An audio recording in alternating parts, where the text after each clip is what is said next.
Hello, Sylvia. Hello, How are you? I'm fine. How are you? Excellent. You look a lot warmer. So do you, Megan. Nice to see both of you. You too. Definitely warmer. Yes. Inside.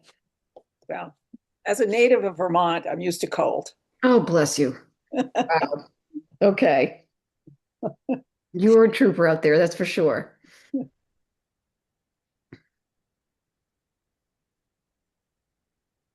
So, who is Carlisle One?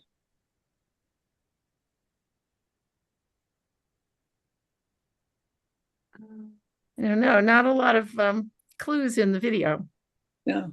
I think that might be Brian. Huh. Maybe not though.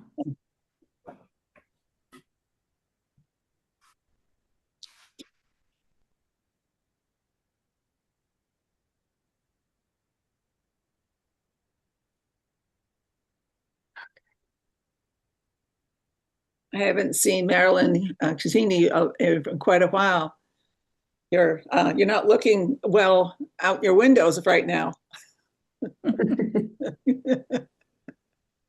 You're You're muted. muted. You're muted. Sorry, yes. This is Marilyn. I guess I was Carlisle one. I have no idea why it was. No, No, no, you I weren't. think No, you're not. No, Oh, okay. no, it was Brian. Okay. You're Well, innocent. hello, Sylvia. It's nice to see you again, and everyone else too. Yeah. All right, I'm going to take my camera back off. Otherwise, you're going to be looking at me going like that. I'm going to log back out, log back in. I thought I was logged in as Brian, but I guess I'm still Carlisle One, unless you guys don't care. Yeah, it's okay, Brian. We believe you. I don't need to be Carlisle One. You can just change your name. You don't have to log out. You can just rename yourself.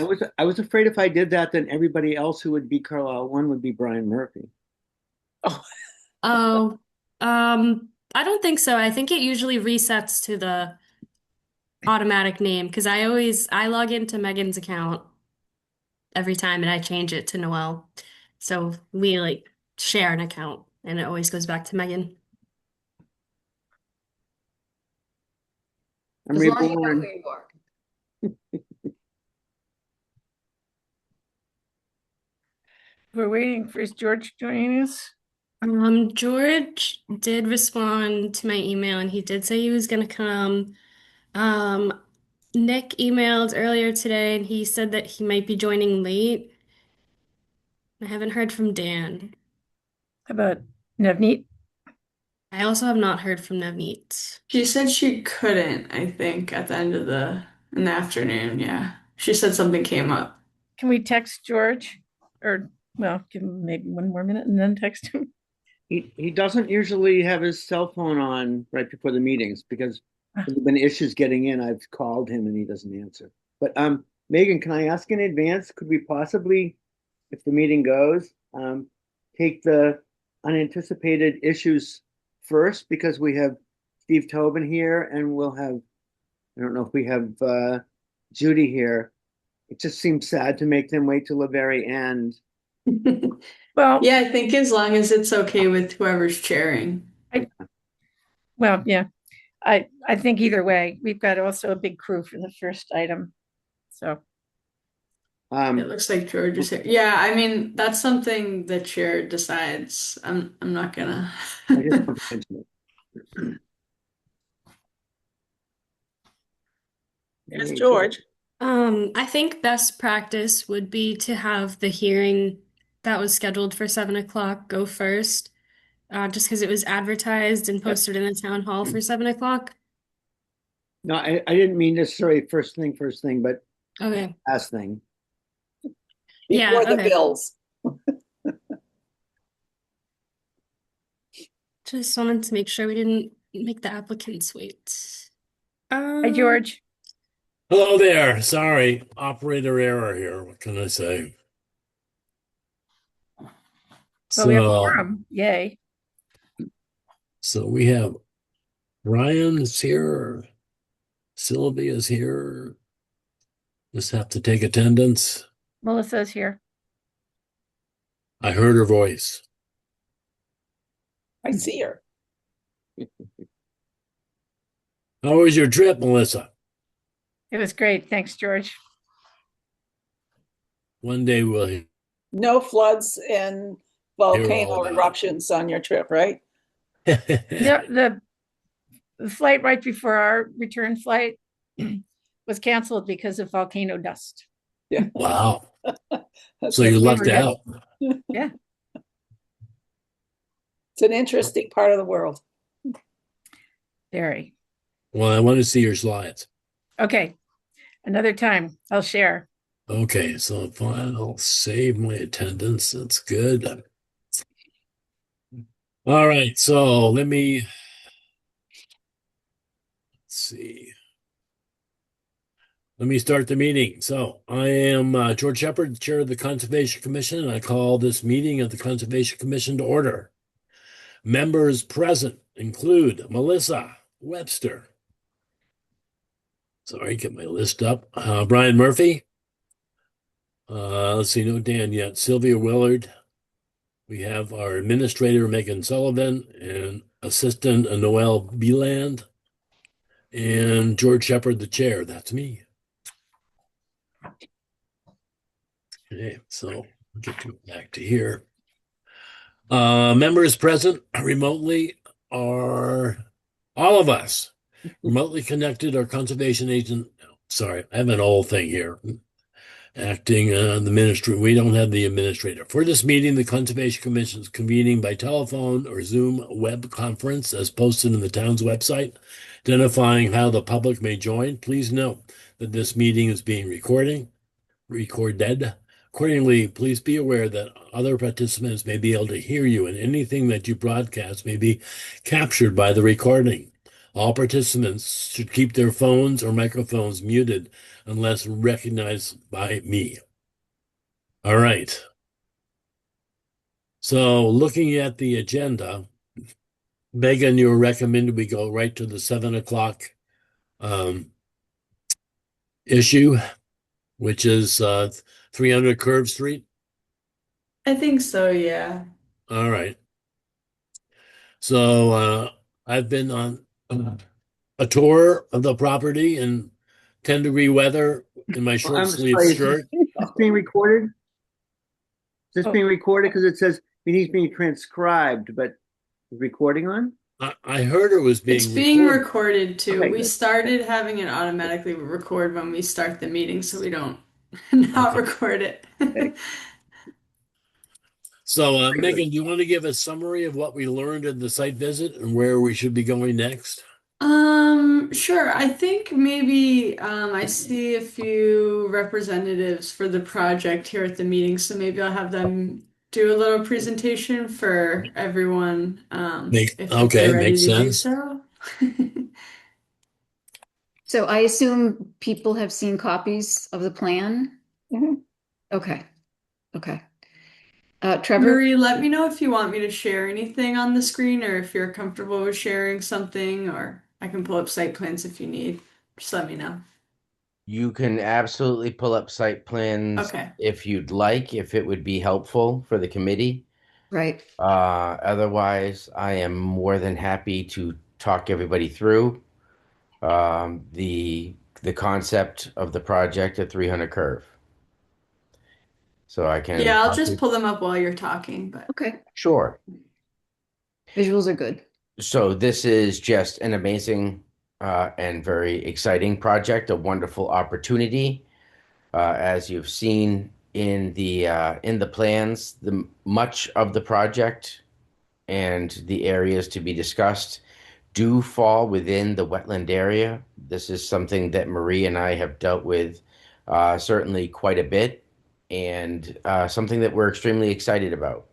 So just to start in what is the back, but what you would consider the front of the house, the idea here, there is an existing very large foundation planting all around the house. We would like to remove the existing material and repurpose it into the wood line, where lies a number of very large, I want to say maybe 18 by 12, 15 by 12 burning bush. In front of the house currently are very large rhododendron, which have not necessarily been identified as native, but have been guessed to be native, as well as Japanese ilex and azaleas.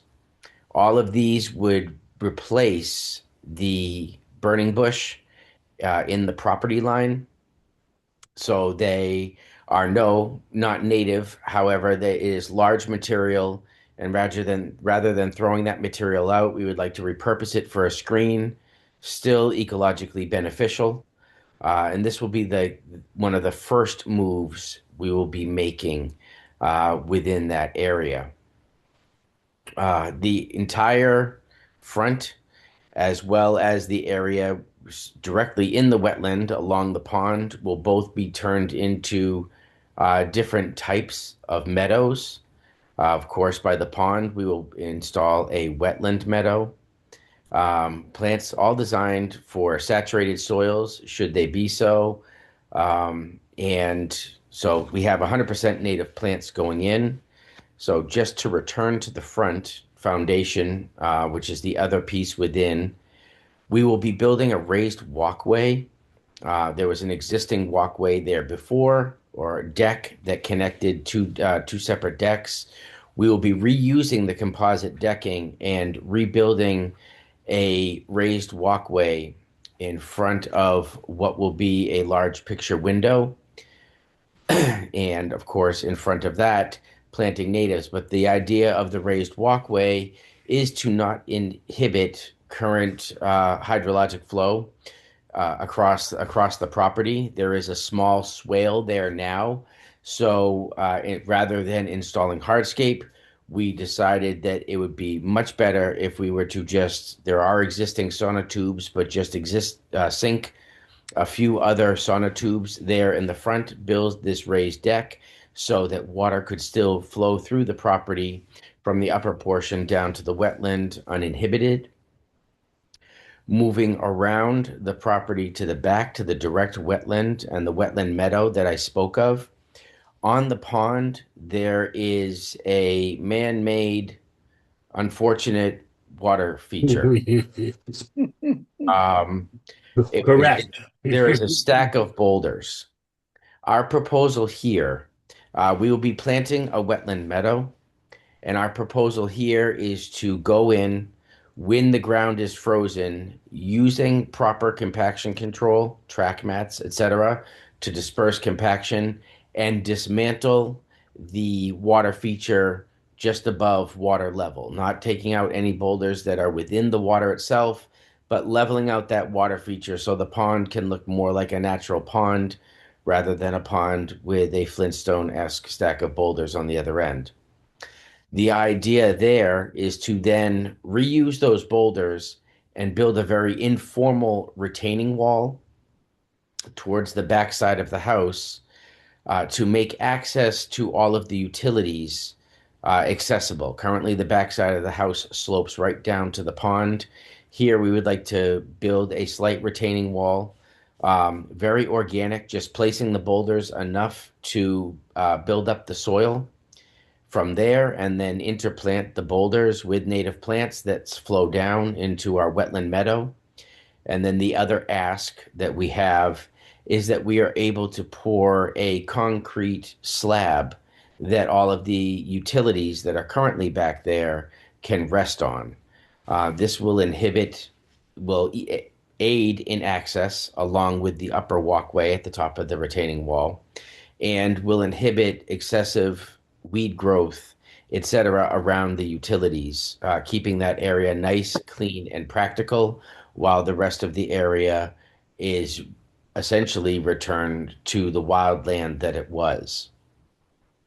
One of the interesting aspects of this, so that is the actions that will be going on near the pond, that Maria and I have talked about and we will be executing, is very little to no disturbance. So by little to no, I mean, yes, we will be building that retaining wall, but in constructing the meadow, our proposed idea is to come in in the early spring or late winter if possible, and take the existing turf grass down to the crown. We then wish to smother it in the spring with compressed paper and mulch and allow that to do its action throughout the season. There is, aside from erosion, there's also a heavy seed bed within the entire area. So the idea here is that we'll be able to smother the existing material, suppress the seed bed, which consists of a number of invasives like bittersweet, and then in the fall return to plant into those areas. So we will not be taking up necessarily the turf at all. We'll just be cutting it down to the crown and then, like I said, smothering it so that we can plant directly into it.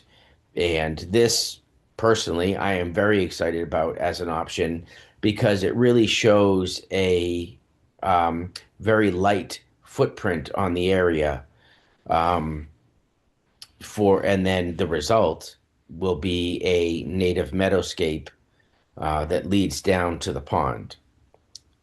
There is a erosion control design that we have proposed, but that too will run the length of the entire wetland. 2 compost biodegradable socks will be installed to just along the entire wetland so that as we are extracting the invasive burning bush in the front and planting the rhododendron, etc., no loose soil will escape.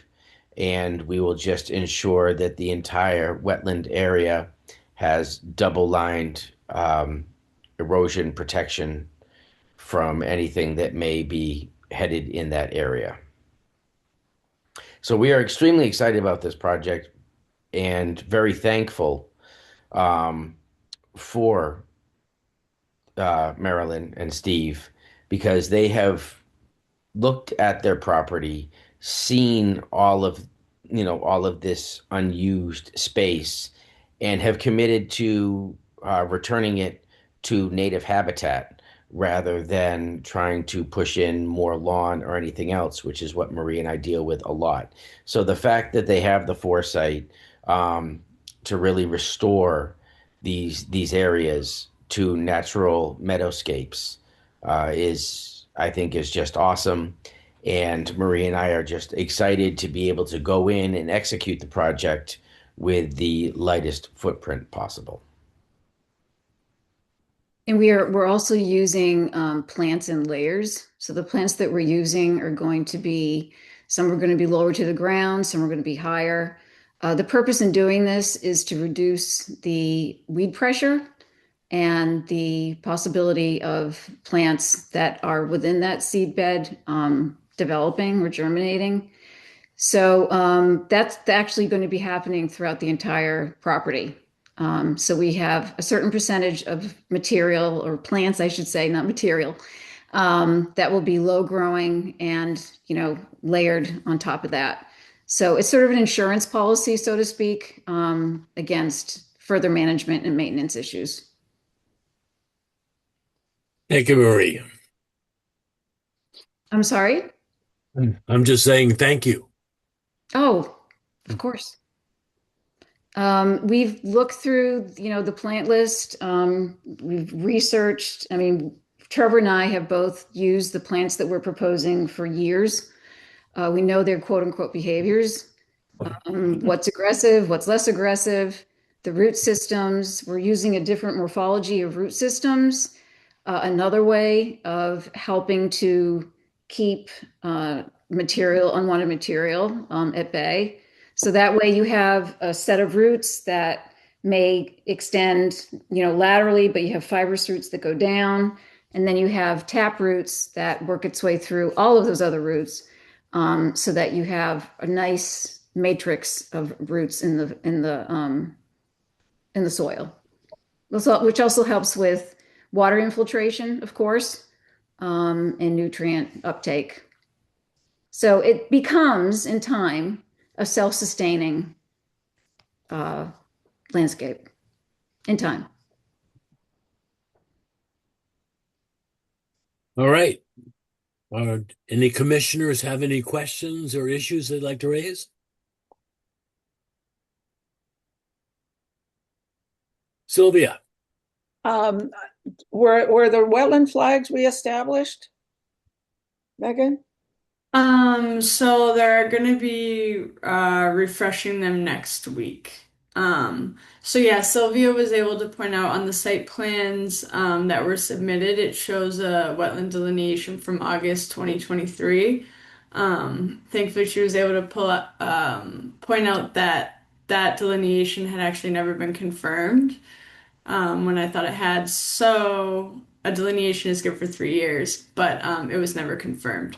So I think the property owner was able to reach out to Stamsky and McNary and B&C Associates, and they said they'd be out next week, I think, to redo the flagging. So once the flagging is redone, then I can go out and confirm. I will note that the commission does have that winter delineation policy, but I think there's some leeway on this delineation because it was originally done in August, not in the winter time. So, in August there's vegetation, you can auger the soil, you can see the topography fine. And I think for most of this site, given that there's a man-made pond, in parts it's pretty clear where the delineation is. But yeah, so my hope is next week to get out there and confirm the delineation to answer your question. I'm a little concerned that the few flags that I saw were really close to the pond. And they're talking, I keep hearing about work in the pond or in the wetland and in wet meadow. And so I feel like I need to feel comfortable about that wetland delineation. And I realize we have the winter policy, the winter delineation policy, but let's see what happens when David goes out. So Sylvia, by wet meadow, what we are indicating is that all of the plants there are or will establish quite well in an area with a higher water table. We are not working the shoreline of the pond at all. The only work to be done within the vicinity of the pond is the removal of those boulders. Everything else will be inside the shoreline. We are not planting the shoreline, or touching the pond at all.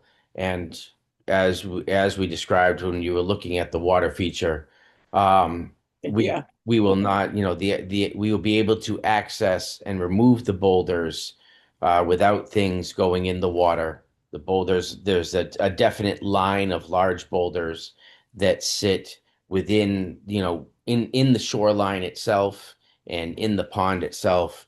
So we will not be touching those, just going down to those so that we can reestablish, or nature can reestablish around it. However, we will not be planting the shoreline. We will put the erosion control, along the markers on the inside of the markers and work with inside that. It would be too disruptive. We would not do that. And just for a point of clarification, because it might be helpful if any of the commissioners reviewed the full notice of intent submission, because there was one error in the submission that in one part said that there was work in the BVW, the bordering vegetated wetland, but it was just an error because as the project is proposed on these site plans, if the wetland delineation is correct and all the work that they're proposing, all of the work is within the 100-foot buffer zone and like they had just noted, not within the wetland. So I just wanted to clarify that. Yeah, it said 9,000 square feet wetland alteration. It was just, there was one other little thing that I noticed, and it is a little thing, but there's a signature needed for the representative, and it didn't look like that was signed. It may be good to have them sort of fax over a signature page with a representative signature on it. So okay. I'm On trying to think the what WPA form, I thought Yeah. I checked that, but I can. It sounds like we're gonna have to continue this anyways because the flagging still needs to be done. So why don't I just double check that too after the meeting? I meant to mention it to you earlier, Megan, but I was dealing with money then. That's okay. All right. Any other comments, Megan? Not for me. Okay. Can I get a motion to continue this to the next meeting in January of 2026? So moved. What's the date? Oh, January let me 8th? January 8th, correct. So moved for January 8th. So that's Brian. So can I get a second? Second, And we'll take a roll call vote. Brian, Aye. Melissa, aye. Sylvia, I and the chair votes aye. The motion passes. still don't Can know I why you're just still ask? alive. You're out there I'm with sorry. short sleeves. Oh, I was just gonna ask Trevor because I know Trevor and Marie have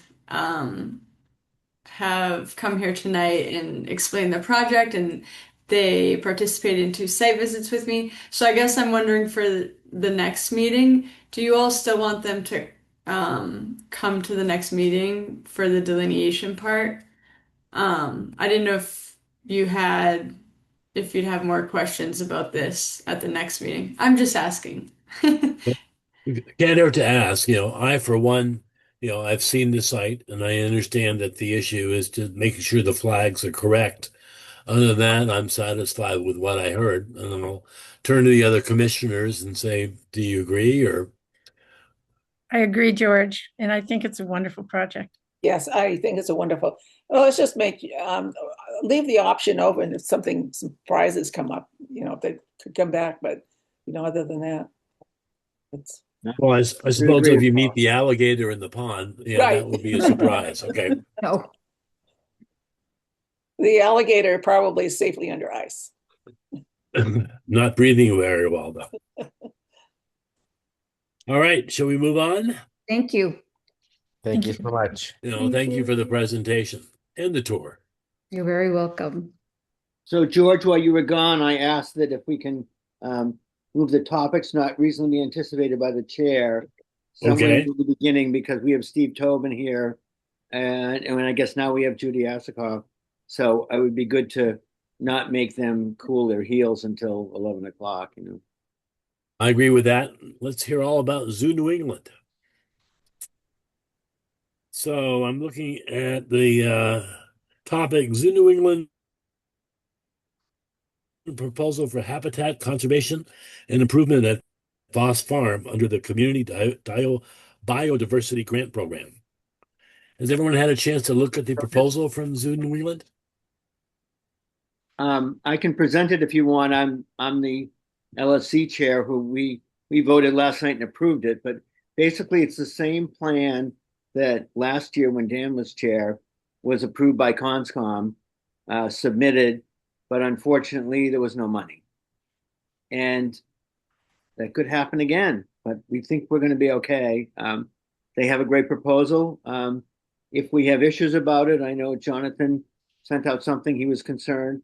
The guy's really clear that they want to work with us and the stakeholders to make sure they do the right thing. I think the most important thing we can do right now is try to grab the money and then, sort out any issues after. And Carlisle has been working with them since what, 2019, I think I read. Yeah, on the tiger. So it's a known entity. And I'm glad that the LSC voted approval, 2 days ago. So we had to, so that you guys or us, sorry, I'll take my LSC hat up. Okay. So the Conscom can so we can approve it tonight. And I know we're virtual, but so Megan could sign it and get it in because we have to get it in right away. It's $44,000. And if somehow it's too messy, we could bail out, but we have to try to grab it where we can. Last time was a different source of funding and we didn't get it. It seems more likely this time. Can you explain? What do you mean by messy? I'm sorry. The area that they propose to use would not be Jonathan's first choice. Let's just put it that way. So we might have to bounce some things around, whether they're where the turtles go, which is hard to control, where the compost pile goes, which is, I'm sure, a pain in the neck to have to move if you did.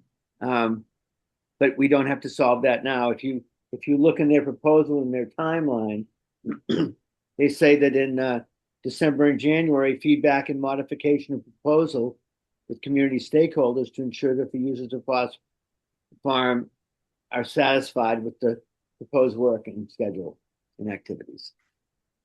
It's way down on that, Megan. Yeah, Megan's lower down. Yeah, I saw that. Stop. There you go. The timeline. So I don't know if we even need. I mean, I don't want to stifle Jonathan, but his issues, certainly if they're all valid, whatever, we'll just deal with that when we have to. So, Brian, can I just ask 2 questions? Yeah. My first question is, generally, it takes time for people to create a grant proposal and submit it, and the state, makes available money in some kind of a time schedule. Yep. Why are we hearing about this a few days before the deadline? I mean, who dropped the ball in terms of doing this in a timely fashion? No one. That's when the state made the offer. And frankly, when did the state open up the opportunity for these grants? I don't actually know. You could go research that yourself, but we didn't even hear about it. LSC didn't hear about it until our Tuesday meeting. And we took immediate action. But in terms of, and if we didn't already have a plan from last year, we probably couldn't have scrambled and got this together. But basically, Zoo New England can just take last year's plan, cross out the date, and move forward. So we have the opportunity to apply for it. If you end up not liking it, we could cancel it. But we need to grab this because no one has another meeting again. LSC is under CONSCOM. If CONSCOM doesn't approve it, we're just going to miss the grant. And you're saying this plan is identical to the one that Zoo New England submitted last year? Except for the date, yeah. And I'm sorry Dan's not here. He could certainly verify that. But it's just a copy of last year. So I thought Judy had, she was the first one that brought it to my attention. I wonder if she has is she still here? Maybe not. Hope so. No, I don't see her. No, I'm here. Oh, you're Keith. You don't even look like him. She looks like a name. Anyway, Judy, you were the one that first brought it to my attention. It was like the 1st of December or something.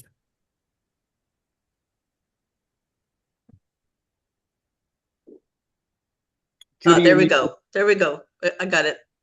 Can you hear me? Yes. Yeah. Okay. One discussion was the ESC. Well, let me get back up again.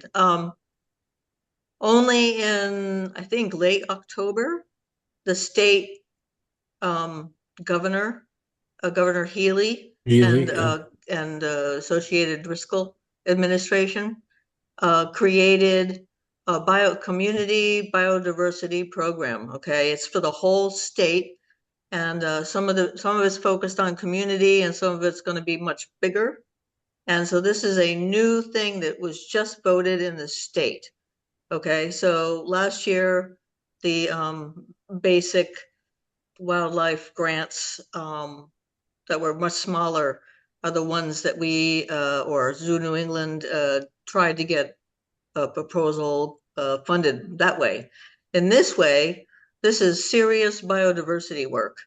All right. And what Zoo New England tends to do is focus on biodiversity. They're the ones who planted the liatris, those little purple flowers at Foss Farm. Yep. They're the ones who focus on the endangered species blanding turtle in Carlisle and working with Carlisle schools to release the babies. Well, when they're somewhat bigger. And so to answer Melissa's question, it only became available as a concept. And then Zoo New England only contacted us and sent us the fixed up proper date proposal to look at yesterday or Wednesday, Tuesday No, morning. yesterday, the 10th. So Correct. following so- Brian, Tuesday. It was As at the Brian- Landlords meeting. so as Brian said, you can look it up. So, okay, Brian, I did. And this is the Mass Wildlife Habitat Management Grant Program. And it says here that the application period opened on September 26th.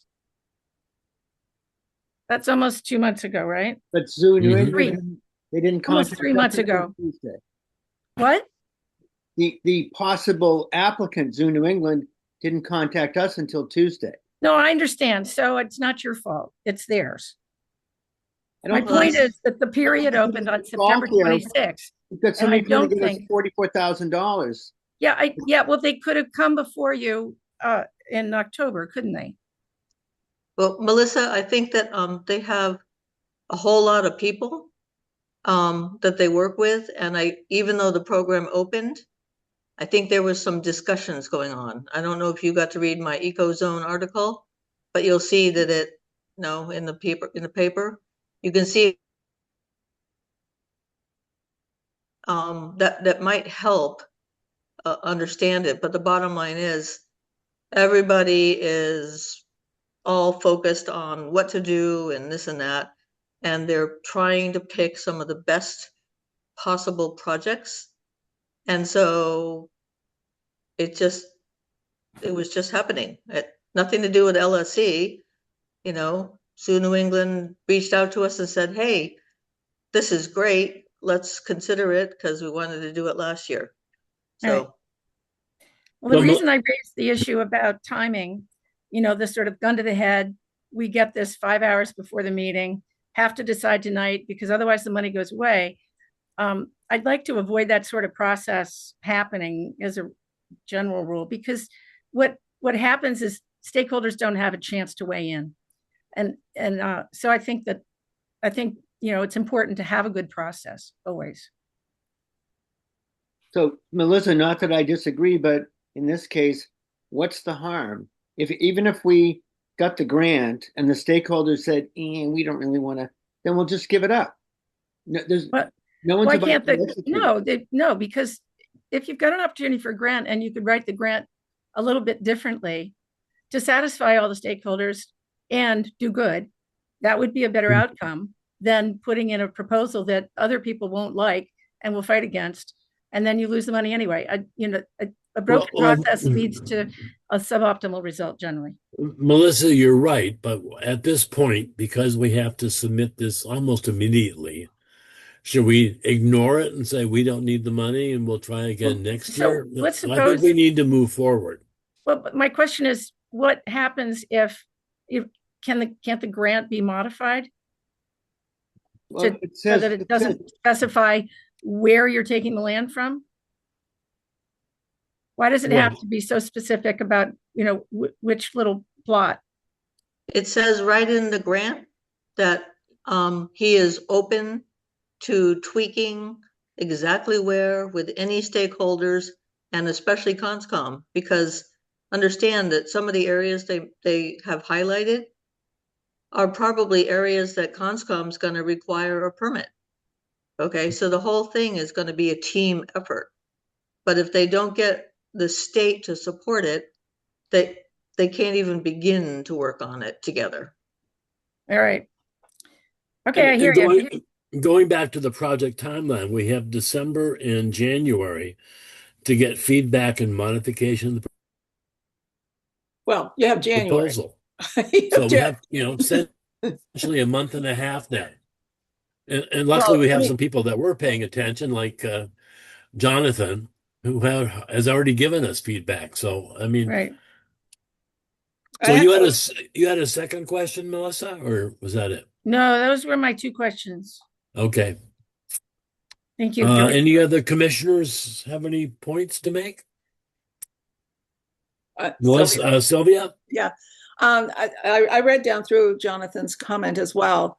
And I think one of the things that really bothers me about this proposal is that it looks like it was put together without any consideration of any of the other users of the property and that have been been using it in areas of it for, close to half a century.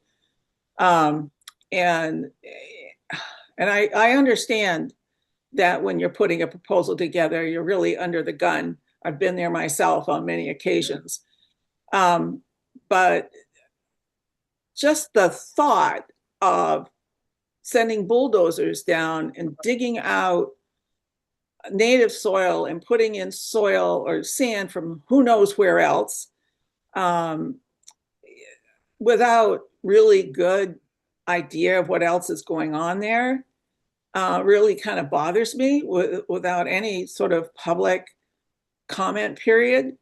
And as for the area that is planned, the area where the single row of gardens is now was an expansion from the original two-layer lot, the original ones. Jonathan spoke about it in his email. It also can expand into that area further where they had planned. That area used to be corn, and Mark gave that up so that we could expand the gardens. And so then to turn around and start taking away from the gardeners seems kind of too bad. And I would like to see a plan. I didn't get a real good sense of where exactly he was talking about for other areas. So maybe there would be time for that. I don't know, but I'm worried about having to make a decision about a grant where there's bulldozers going out and digging out holes in our conservation land without any public an attempt to have public information or public comment.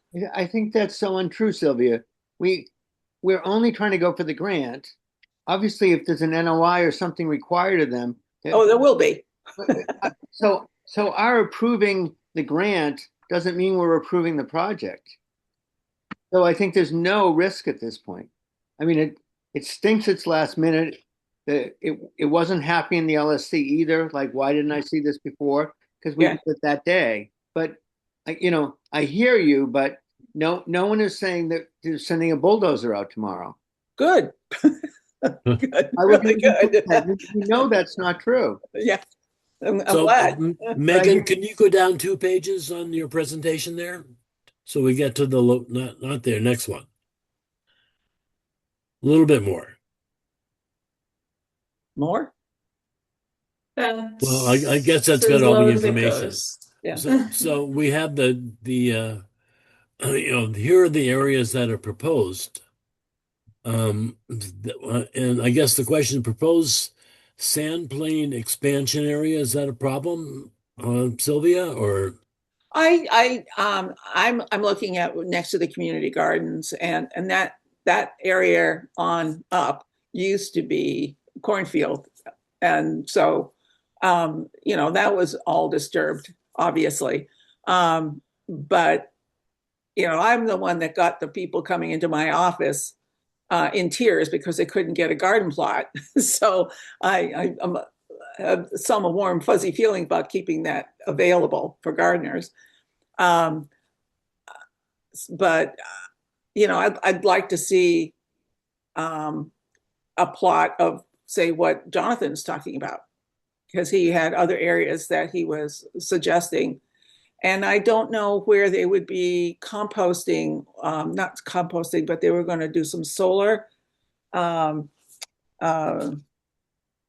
work on the cut Invasive. invasives, Yeah, and I right. don't know where that's going to happen. I mean, But so it doesn't matter yet. That's a future detail. But Brian, we're being asked to vote on a proposal which spells out exactly where these areas will be. I No, don't it see how doesn't. you It can says say we're he'll- not voting on that. says he'll work with us. And I'm really shocked to hear Sylvia, of all people with a master's, saying, I care more about who might get a future garden than I do about endangered species. That's crazy. I'm not No, saying no. I don't care about endangered Mhm. species. Of course I care. Right, What the are you saying turtles about could the go to the food? left instead, Brian. Pardon, I couldn't hear you. The turtles we could put the turtles on the left side. No one's casting anything in concrete at this point. Well, We're just that's my we're concern. following for voters. last year's proposal, which was approved by Conscom. And now this year, I mean, I wish Dan was here. It was approved last year. And if we want to change it, we can certainly change it. But why would we give up on $44,000 just because we don't know tonight? It So doesn't are we sure that if we were to vote yes for this proposal, that we can take the money and change the proposal? Isn't that what it says? Yes, project timeline, December and January, feedback and modification of proposal with community stakeholders to ensure the users of Foss Farm Conservation Area are satisfied with the proposed areas and activities. All right, as long as we can modify it. That's what it says clearly. So, Okay, good. you know, Brian, I agree with you. Okay. I think we should propose this and modify it appropriately. And, you know, I'd love to get more feedback from Jonathan. And I don't know if you want to comment this evening, Jonathan, but I'm welcome to accept your input. Is he there? Yes, he's on. Oh, okay. There he is. All I can see is a screen, a different screen, a shared screen. I can make a few comments if you want, George. That would be great. Thank you.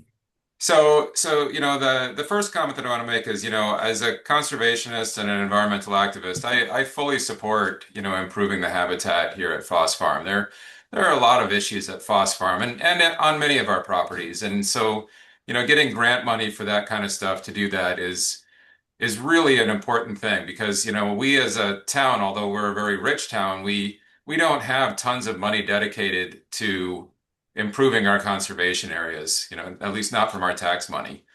And so finding grants is a very important thing to do. And so I do think that there's a lot of, you know, very good things with respect to that.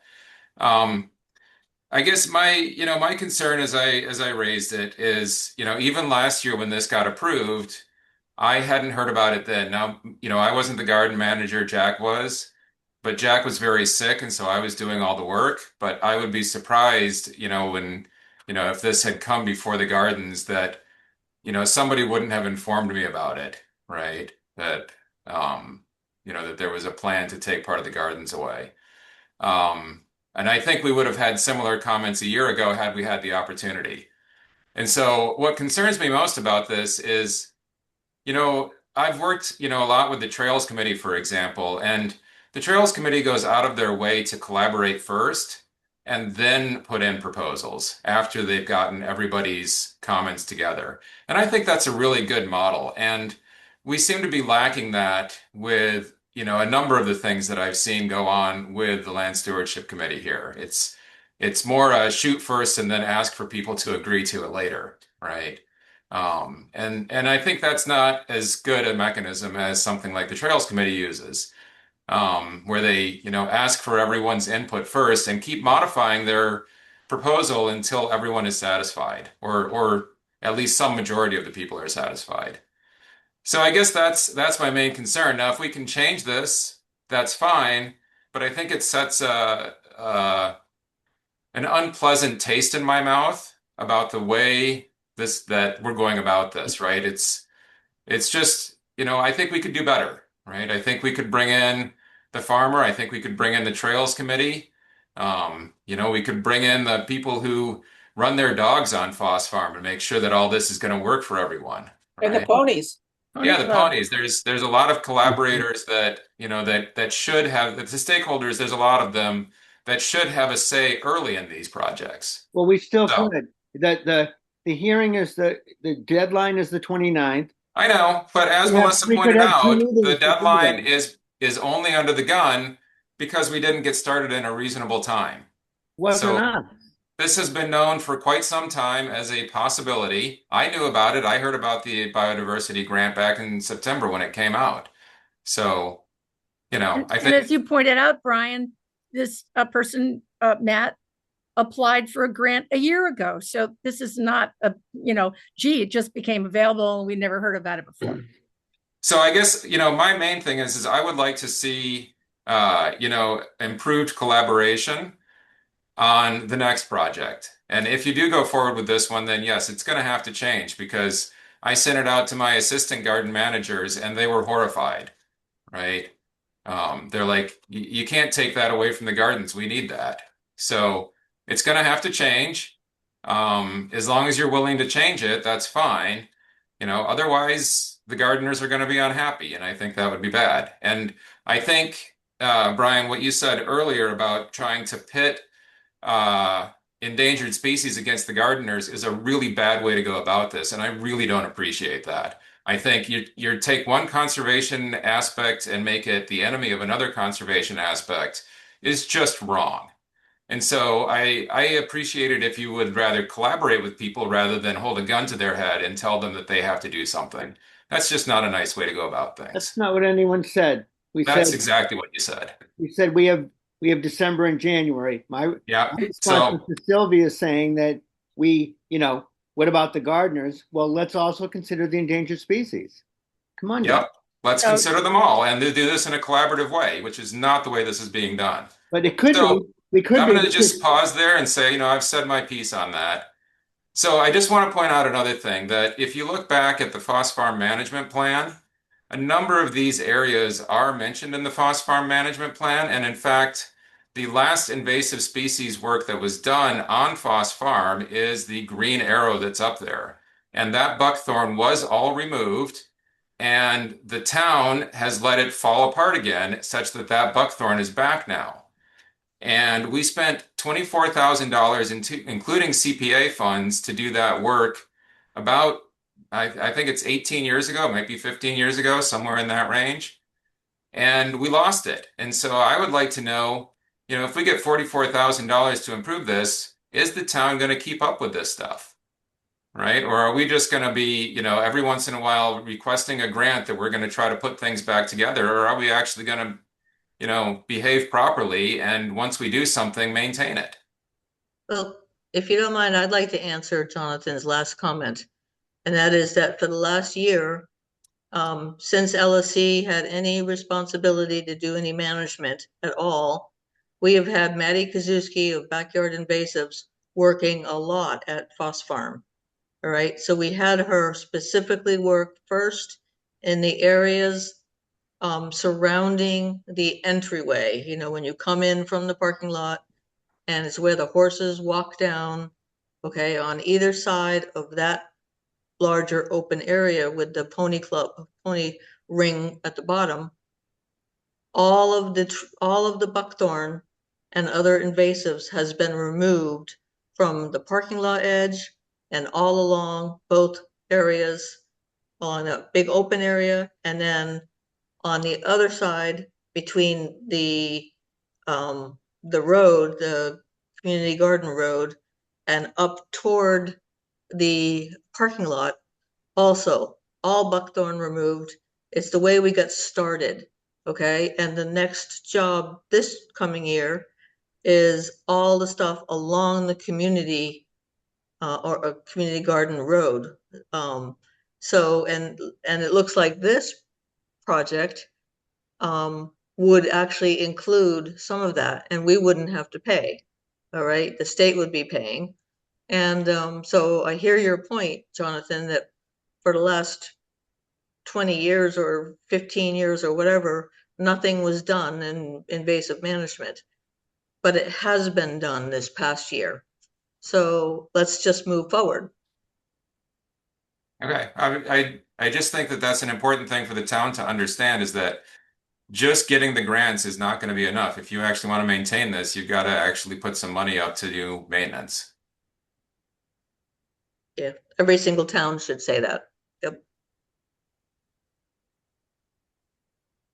I'm done. Thanks, George. So can I just ask Right. George, what's the process for ensuring that if we were to vote to support the Accept. grant, Yeah. what's Mhm. the process for ensuring that that the voices all will need to be heard? There should maybe be a second conscom vote after Well- the modifications have been made, where so we can be the sort of, how should we say, forcing function to I ensure think, that yes, I agree, everybody's I heard. agree, Melissa. I think we need to solicit inputs from the, Trails Committee, the garden group and so on, ASAP to see what the feedback is. And we've got some feedback already. And then you're right. In order to actually, well, in order to accept this grant money, we can certainly apply and maybe get accepted or not, but we need a formal plan to make sure that we satisfy all the stakeholders on what we plan to do. And I agree with Brian in that, if it turns out it's too hard and we can't do it, we may have to forfeit the dollars, but Right. that may be the right way to go. Mm-hmm. But I There think may that there be needs to be a some sort of conservation vote to formally accept the grant as modified, so that there's somebody responsible for ensuring that those modifications get made. But that's, Well, I think that's we- already in his timeline. He already says he wants to talk to us. Yeah. Well, Sure, we need but to. that's not the same thing as, let's suppose the grant gets awarded. What's to prevent the grantee from having some conversations, but then going ahead with the plan as written here? Us. He How do can't. we, that's my point, is how do we enforce? The Wetlands Protection Act, for one thing. We're LSC and the CONSCOM. We're in charge, not him. Right, what I'm just saying is right, there's a permit, right? Yeah, Yeah. there's going to be a decline to- wetlands permit for sure. That's right, There we could isn't one decline yet, to so issue the they permit. can't- Okay, They can't fine, just go I'm in good. tomorrow with the bulldozer if we sign. Yep, of Oh, course. right. Yeah, no, I get it, right, yep, you're fine, we're fine, okay.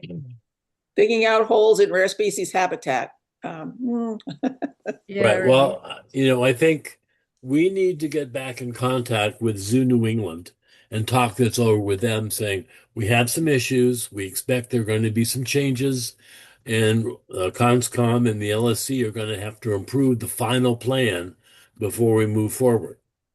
So if we can approve this tonight, LSC will go back to, as the land manager.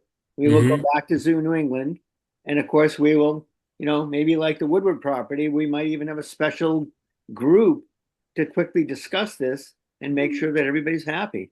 We're not trying to take $44,000 not to make people happy, but why would you give it up?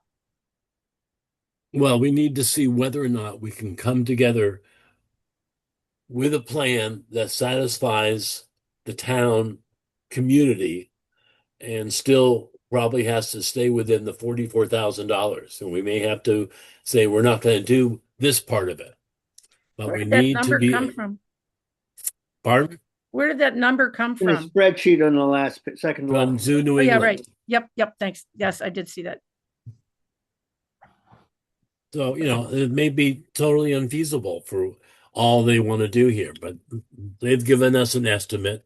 Then we'll have to work with them to see if that is sufficient to do what we need to do.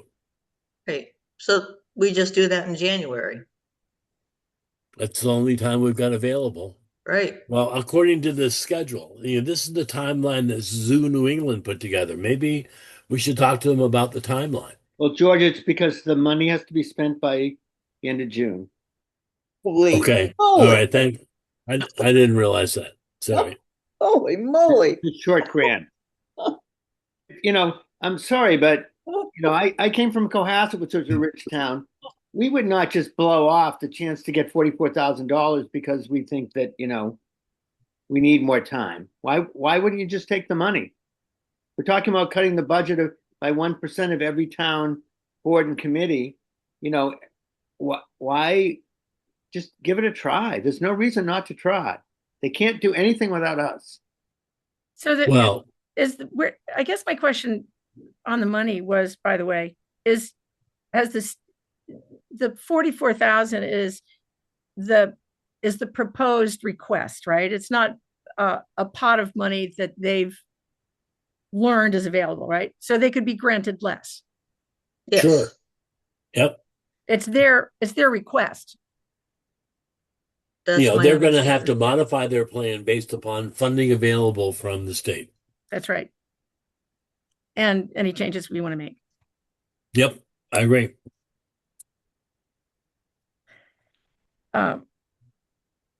So what's the process for roping in all stakeholders? Well, at the first step is talk to Zoo New England and raise some issues that we have. It's a tight timeline. We're not sure that we want to do all the things that you propose. We need to make some modifications. Are you comfortable with proceeding this way and with unknown modifications that will be coming? So is that going to be LSC's task? The thing is that there's no time, there's no meeting time, okay, between now and the time, it's actually the 26th. The thing No, I'm has not to asking be about that. No, yeah, don't worry, Judy. That's not my ask. I was asking what the next step is for LSC to engage with stakeholders at FOSS to prepare modifications in January. Well, I think the first thing you got to do is talk to Zoo New England saying there are going to be issues. Are you comfortable with putting this forward as is? Knowing that there'll be modifications. Right, exactly. And we don't know what the modifications are and won't know until near the end of January 2026. Right. That's a good idea, George. Mm-hmm. Yes, I would agree with that. And should Megan be the one in charge? Yeah, I was to talk gonna with them? say, I'm happy to reach out as a follow-up to this meeting and let them know what the commission decided, and kind of let them know that if you all choose to vote on it tonight, it's provided that they elicit comments from these multiple different groups, and it's kind of up to them to do that. And if you don't see that they've done that, then they haven't done what they've been asked to do. So then, you know. Wait a minute, you're asking Zoo New England but to survey I that? think it's kind of up to them, in my opinion, to elicit feedback from all these different groups. I mean, for me to go around and ask all the different groups what they think, it's not my project. It's not the commission's project, you know. It's Zoo New England. So if they want support, they're gonna have to show that they have the support, right? But that's just my opinion. Could this be part of the first meeting in January to have representatives from each of the outfits, I mean, the interested parties? Or would it be better to have a separate meeting? Well, it sounded like the Zoo New England people were totally willing to discuss anything with everybody, and January is the perfect time. Mm-hmm. So I think Conscom is the best place to discuss it. But it could be LSC, either one, whatever you guys felt more comfortable with. Yeah, I agree with you, Judy. I think Conscom probably. Yeah. Yeah. Okay, we'll be the hosts. All right, but reaching out to Zoo New England. Megan's going to do that, right? Well, you know, Yes, you can. are you comfortable, Megan, with what we discussed and saying that, you know, likely changes and we need to survey the rest of the town groups Yeah. Yep, I can do that. and see whether or not, you know, I like your idea of them surveying it. I don't know if that's the right way to go or not, but I think having a meeting with reps of, you know, trails and gardeners and ponies and farmers and everything. Farmers, yep. Yeah. That's would be gonna- good, That's assuming going to that be a you're available. 48-hour meeting. Well, they That's could kind of why accelerate I it, right? was. What was that? They could accelerate the process by reaching out directly, right? Yeah, that's kind of what I was thinking with all the different entities. it's kind of on, in my opinion, on them to go to the organization, present what they have, and then get feedback from those organizations. It's not really, in my opinion, up to us to facilitate between like 10 different groups. And, like when we're presenting our bylaw, like we have to go to different groups and get feedback. I'm Right. thinking of it in like a similar way. But because there's a press timeline, if you all think it's more efficient to just have everyone jump in on our meeting, Well, I'm fine with that well, decision. let's see if Zoo New England is willing to reach out to the various groups to get feedback on their proposal. Well, But how are we going to know what happens there? Somebody from us has to be appointed. But they could come to a CONSCOM meeting and do that, and Zoo New England would Yeah. come. Well, wait a minute. We're under the gun to get it submitted by the 26th. Is that right? Right. yes. So we got two weeks max. Are you guys willing to have a special meeting? Yeah. Is that something we could do, Megan? Or But that's a little crazy. You're saying we can't just approve this in as a concept. We have to have a special meeting so that we can, I mean, as I said, we can just give up the money if it doesn't work out. well, I think we need to get the buy-in from Zoo New England to say, do you want to take the chance that we're going to turn around and say we're not going to do it, or we have to change it so much that you get $10,000 total? I don't know They- what the state would do if they cut this way back or increased it a whole bunch or whatever. But he writes right in it where they're willing to work with us. I'm not sure why it's such an issue. Well, they got to work with us over the next 2 weeks before they submit. I don't think that's true. They It could looks like we've submit. got time in January. Well, no, I thought someone said this is due on the 26th of December. Well, Yes. It is. yeah, because there's that's two the foot in choices. the Either door. they work with stakeholders and tweak it before it goes out, or they tweak it or change it substantially, who knows, in January. If they get the grant, they can still change it at that point, is my understanding, right? So there's Yes, two yes. avenues, I right? agree with that. Okay. Yes. So if So, they want to get started now, I mean, I think letting them know where things stand now would be good. So they could, it's up to them which choice they make. Fix it now or fix it later. It's a very difficult time right now. Everyone is starting to leave for holidays and stuff right. like that. Right. And the fact that he has said not once, but twice in the proposal that they're willing to completely work with all entities that have anything to do with Bus Farm, I don't really know why you're so concerned. You have complete control. Well, my only concern is that being willing to work with other entities is a nice statement, but that's not the same thing as saying this grant request, we may change the locations or we may change, some of the specifications, right? Well, the question is the funding agency is going to demand that you do what you propose. That's what I was concerned about. Yeah. Right. I agree. So that's Sure. something that we need to make sure Zoo New England is willing to accept that risk. That's right. Well, I would think getting in touch with Zoo New England and say we'd like to accept the grant with the understanding that in January we would like to have a meeting with all the stakeholders and possibly make some modifications. And especially make modifications to the intended plot plan. Well, and in stockpile areas and Well, Right.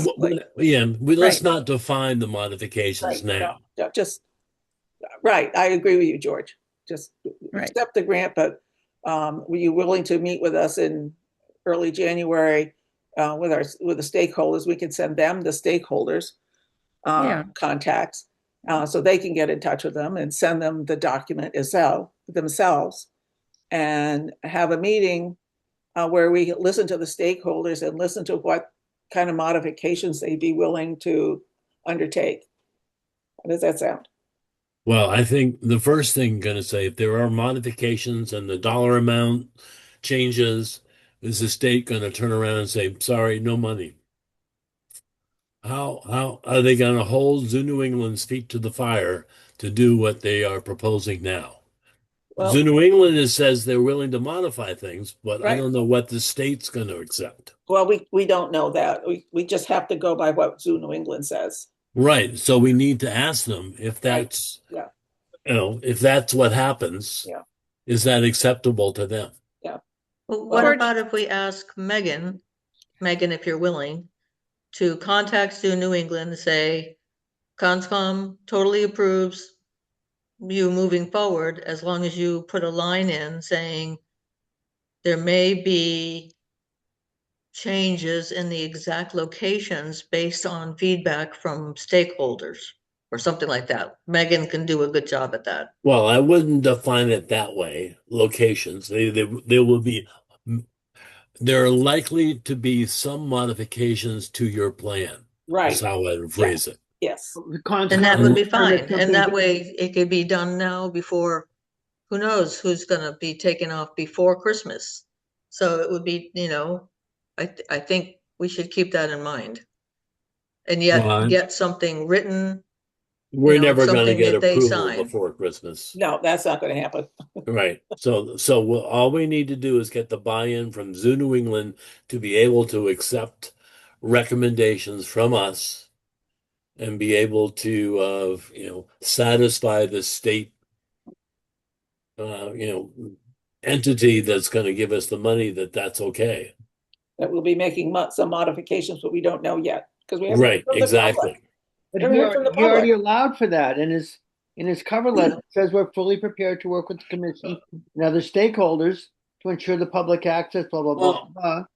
Brian, those are nice words, but let's make sure that when they think about working with the state agency, that they are comfortable with being able to make these types of modifications, whatever they turn out to be. Right. So let's just warn them up front that we're not sure, and in order for us to make a final decision as a Conscom to move forward with actually implementing this, we need to understand things, and it probably won't be until mid-January that we will be able to put forward a solution.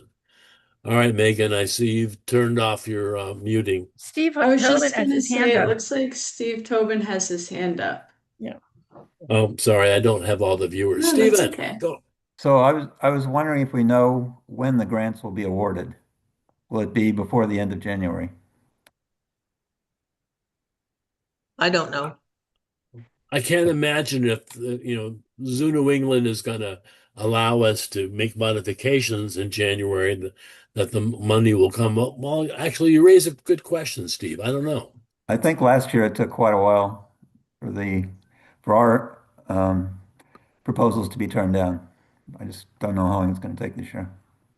And that's absolutely true, except that this is a different venue. Okay, this is the biodiversity Driscoll, what Healy and Driscoll monies, whereas before it was just Mass Wildlife. And that it took a long time, and Town Hall didn't get their thing approved, and Zoo New England did not get their thing approved. So, and nothing was told to us until April. So, but this is different. So, this is sort of a bigger, wigger kind of focus. Well, you raise a good point, Judy. The question, how well does Zoo New England know this new organization and how they're going to operate? Is the end date of this June 2026 defined by Zoo New England, or is it by the state? The state. Yeah, it's probably their fiscal year. It is the state. My fiscal year ends in the end of September. Anyway, that's a Says that's a right in the question. application, the money is to be spent by the, June 30th. So they must be going to give it out soon, not the last day in June. Well, that means how long, how much time do they need to do what they're recommending? And when do they need our approval to move forward? And maybe there's not enough time. I don't know. I mean, it takes a certain amount of time to put a notice of intent together and have public hearings for, work that's very likely in resource area down there. There are some difficulties. Yeah. Yeah. It looks like Jonathan has a hand up as well. Yes, I was go just ahead, going to John. make the exact same comment that Sylvia made, is this area that's being proposed for the turtle nesting is definitely within the floodplain. I think Right. like within the 10-year floodplain. And is very close to wetlands that exist on the U.S. Fish and Wildlife property. And so the chances of you having to go through a notice of intent to be able to do this look extremely high to me. And having done one of those last year, it takes a long time. I cannot imagine how you could pull getting that permit off by by June, let alone getting the permit and doing the work. I don't Yeah, think this you're would be right. a restoration notice of intent, which does take a heck of a lot longer than a regular notice. You probably are going to have, digging holes in the 100-year flood zone and then filling it is something that's going to raise red flags at DEP. So, I don't know. And of course, Well, you've got rare species yeah, habitat. it's also rare Yeah, species, and that's a right, minimum of 30 days from the day you submit the application. right. So, So, All right. I appreciate everyone's raising very good issues that we need to take into account. So Megan, I think it makes sense for us to collect these issues from everyone in discussing this, and then be prepared to give Zoo New England a call. I'll join you in the call and just see, if that's legal. Okay, do And you so, all so want to make a vote on what action you're taking on this, just so it's more definitive? well, we could take a vote to understand and negotiate with Zoo New England the proposed proposal. It's not going to get us the grant, though. We have to. I agree, but if we jump on this now, maybe Zoo New England says I can't do it either. Because NOI takes too long. So, if that's the case, then we're going to miss it. But, I think the first step is to talk to them. We don't want to mislead them and say, oh, yeah, we'd be happy to do this, and then tie them up with all sorts of issues that we're going to raise. And we know we're going to. So we'll have to have another special meeting before the 29th? 6th, there's a 26th, and the 25th is Christmas. I And the think 24th is Christmas Eve, so keep that in mind. I'm not telling you to push it through. I mean, if you want to say, we're just too scared about this, we won't go forward, that's fine. But I like your idea. we're not committing to anything if we just talk to Zoo New England right now Right. and express our concerns. And if I were them, I'd say, I believe you. We'll never get it done in time, and it's going to cost more money, and there are significant issues. And I would assume that they're probably going to say, I can't do it.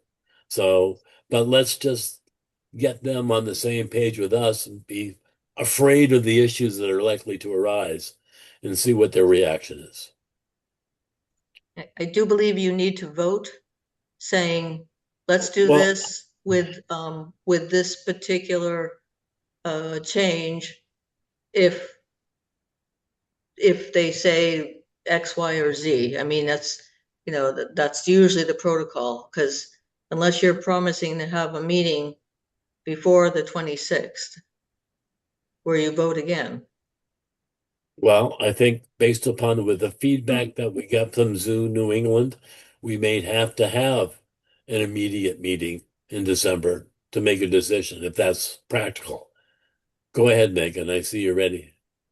No, I was just gonna say, if you're holding a special meeting, don't you still have to post a legal ad? Yep. Yeah. So we Well, wouldn't that's be the able to whole do. notice of intent. What Oh, was that? I mean, yeah, there's going to have to be a legal agenda posted for a Yeah. meeting, but Oh, just an agenda, right? Not yeah, a legal just ad. an agenda. Okay. The So yeah, legal we ad would be for just the notice of intent. yeah. Okay. So it would be doable, but there's not much time. So what is Oh, it exactly that our vote authorizes? And can we vote with a caveat? We're trying to authorize them to submit the application. That's all we're trying to do tonight. And I So can think we- because could you're withdraw the our support after. landowner. Pardon? Brian's right. But we need to make sure that they understand what Conscom has to do in order to approve this in January at some time. We don't. They're just trying to submit an application. It's sort of, I'm submitting for a loan to buy a house or pre-approval. It doesn't mean I'm going to buy that house. Right. So there's no reason we can't vote to support the grant with the caveat that Zoo New England must, how should I say, solicit and NOI. incorporate and satisfy concerns from FOSS farm users and stakeholders. But not prior to their submission by the 26th, correct? I don't think we can get them to do that. I don't think they'll have time. That's to do not that. doable. No, it's not I got doable. family here. And Yeah, again, it's not doable for them either.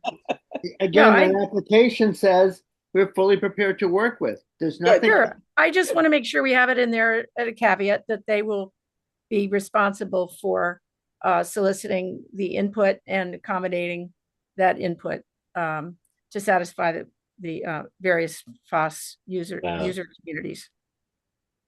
And we need to give them a heads up that we want to work with them. Yeah, and our vote will also basically signal exactly that. So the rest of it will be the rest of the background that Megan and George can share. I'm going to turn that into a motion. Yeah. You're good at that, Brian. I knew it. Read the crib notes. So I would propose that we make a motion to, or I make a motion to accept allowing them to submit this application to the Commonwealth for the purposes of achieving a grant. And our only caveat is we want to make sure that they are willing to have clear conversations with us and our stakeholders as to what the town of Carlisle's concerns are. And they will incorporate changes in the to plan. satisfy those concerns. And incorporate changes to those in the plan. Well, if I was Zoo New England, I'd say thank you very much. I'd like It's to- not Second. our fault that they submitted it to Land Stores and to us so late. Right. Not our fault that we That's- had 5 hours to look at this. Yeah. What a rich town that you can say, not our fault, let's give up $44,000. We're not giving it up, Brian. We're voting. We're voting. And I To gather. proceed if we can. Yes. Well, look, why don't we? I'll second the motion, and if we vote yes, aren't they getting what they asked for?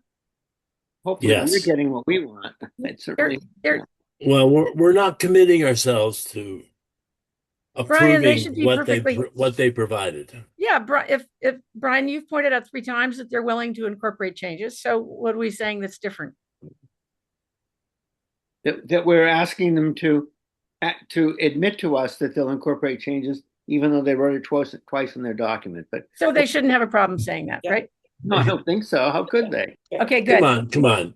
Zoo New England, I'm sure would love to have some feedback from us on what the issues are going to be. And, we can easily talk to them straight out and say, okay, there are some people that are concerned about the location, the frequency, the material, and how you're going to do this, blah, blah, blah. Right. And there's going to be a lot of negotiations going on within the conservation LSC. So it's not going to be a smooth process. And other But stakeholders. right, Smooth process, I hope. so we just want to be upfront and say, we can't approve what you gave us, but we want to work with you too to make sure that we are both satisfied with the proposal that we end up with. Got that, Megan? Of course, yeah. Well, it's recorded, right? You have no problem. I'll watch it all again. All right. Let's do this. Megan, do you want to take a stab at, Did you want to take a roll call? Yeah, well, George, we already had a first and a second. Can we? Yep. yeah. All right. We'll take a roll call vote. Everybody say aye. Aye. All Aye. right. Brian, Melissa, Sylvia, Aye. and the chair votes aye. The motion passes. Okay, so if you wanted, let me work with you, Megan, and let's craft a little short phone calls conversation that we can have with Zoo New England. Is that all right with you? You're muted. You're muted. I'll draft up a little summary of what was talked about in the motion that was made and send it to you. And then if we want to get in a call with them, we can do that to clarify. Yeah, well, let's see if we can do that. We should make a quick list of stakeholders that should be, at least who would probably want to be educated and have some input. I entrust that all of the commissioners of the CONSCOM will send Megan a list of the stakeholders that they believe should be considered. So Melissa, you give yours. Brian, Sylvia probably knows the most. George, do we have to vote to authorize Megan to sign this for us, or under the code of things, is it all okay? I don't think we're signing anything. Have to sign this. Yeah, to sign it, to submit it.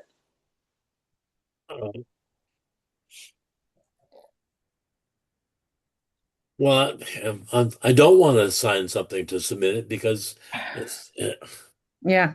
I need to talk to Zoo New England and say what they're comfortable with. Do they need something signed from us right now? And if that's the case, we're not going to do it. Received and approved by a date, and it has to be signed before the 26th so they can submit it, unless you want to hold another special meeting. Okay, I guess I didn't see that in the presentation here. On page 1. Mission to inspire. There are no page numbers here. Dear members of the Okay, all right, yes, sir. I'm sorry. I see it down at the bottom. I'm sorry. I'm not comfortable with signing anything right now. I want to have a talk with them. I think we need to understand their position. Yeah, I'm really what Sylvia raised about bulldozing and bringing sand in from somewhere else really troubled me. Well, that's just one of the issues. Yeah. Christina has got her hand raised.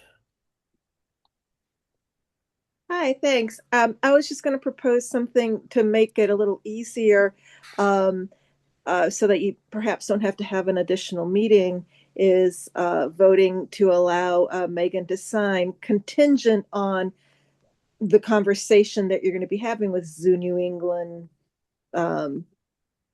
working out, or answering the concerns or whatever. And that way you don't have to have an additional meeting, and it can proceed if it ends up being okay. Just trying to help. Sorry. Thank you, Christina. I was going to say the same thing. I'm sorry. I'm a little leery of signing an agreement without the full knowledge of the Conservation Commission and the administrator and so on. And it's difficult for us to summarize what we're going to learn from Zoo New England and then be able to pass it intelligently to the commission and LSC and stakeholders. I don't want to be held to having to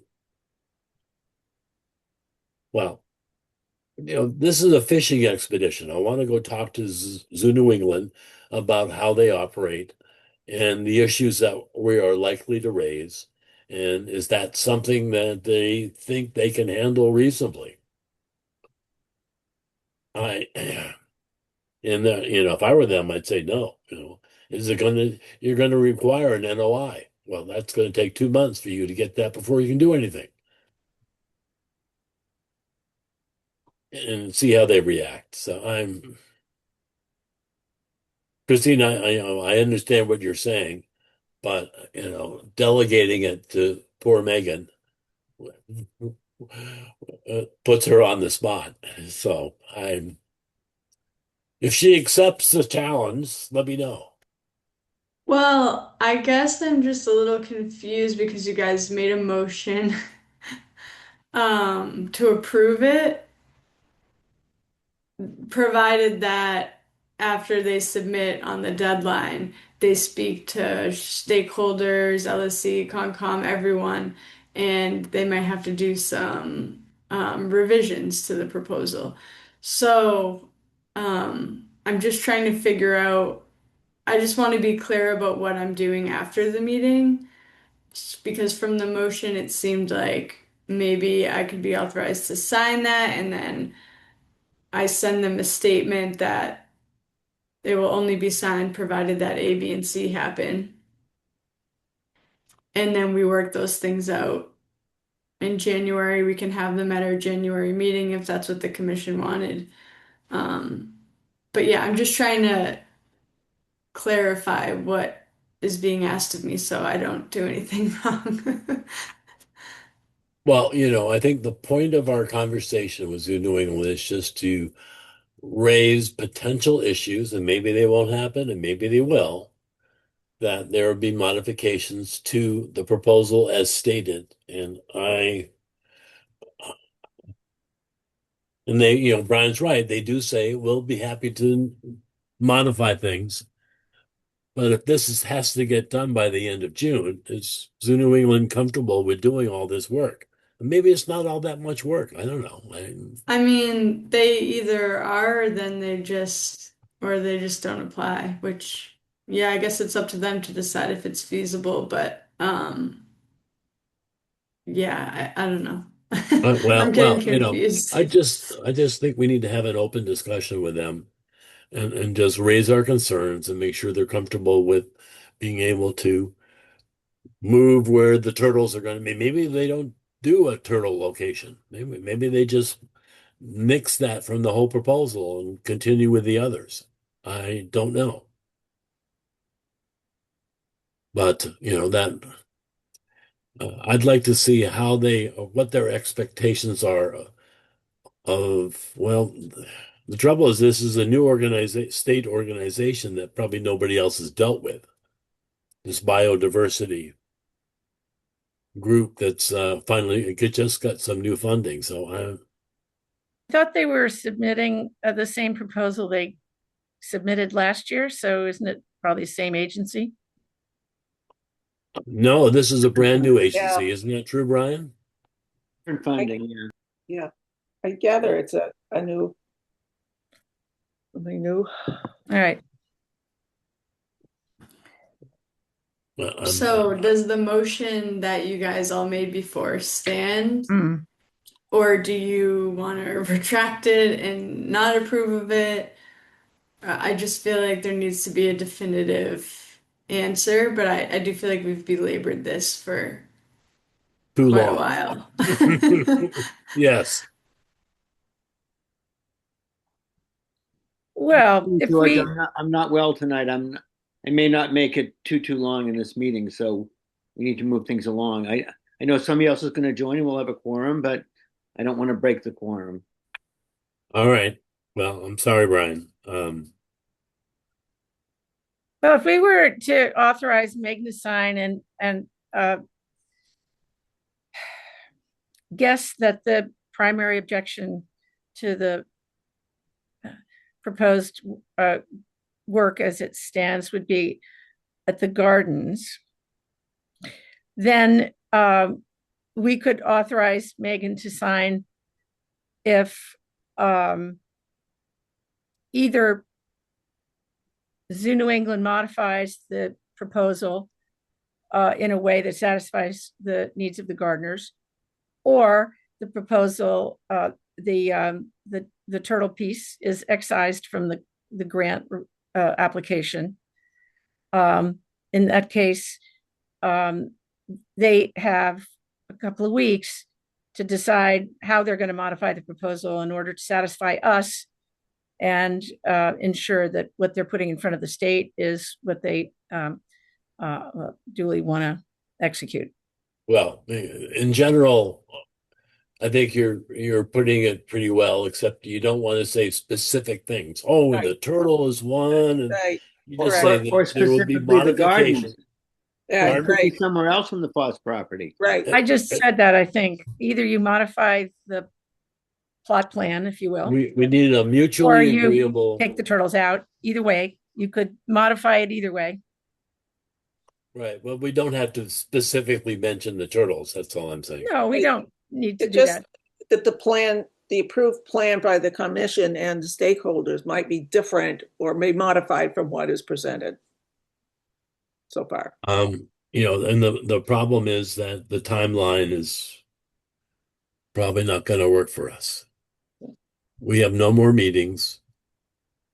Well, Can we do it in January? I guess that's actually not a bad idea. So The app deadline is the 26th of Right, but we have to submit they have to submit to the government by the 26th, or our deadline is the 26th. No, they have to submit. But Brian has assured us a few times now that they can go back after they've submitted the grant request and make changes to it. Correct. And that the state won't mind, or might mind, might not mind. Who knows? Well, there'll be negotiations with the state once the changes are known. Right. I think the reason for the phone call is just to give Zoo New England a heads up I that agree. Changes are coming. that the changes will be requested in January. Okay. So can I get a motion now to empower our administrator to sign the agreement with the understanding that there will likely be modifications that will be required to be made prior to our formal recommendation to be received in January? Sorry, who are we recommending to? That we're recommending they submit that. We have done the total control through an NOI of whatever we want. Right. If we have to, we have to finish our requirements in order to move this forward, Brian, right? Not the proposal. They can't do any work until we do an No, NOI. I understand that. But you're right. In other words, if they're going to modify the proposal and get the government to buy in on the modifications,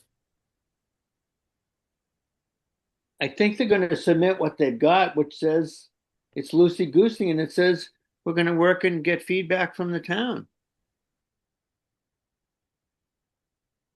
I was suggesting that we just let them know that they will be getting feedback regarding likely having some modifications to the plan.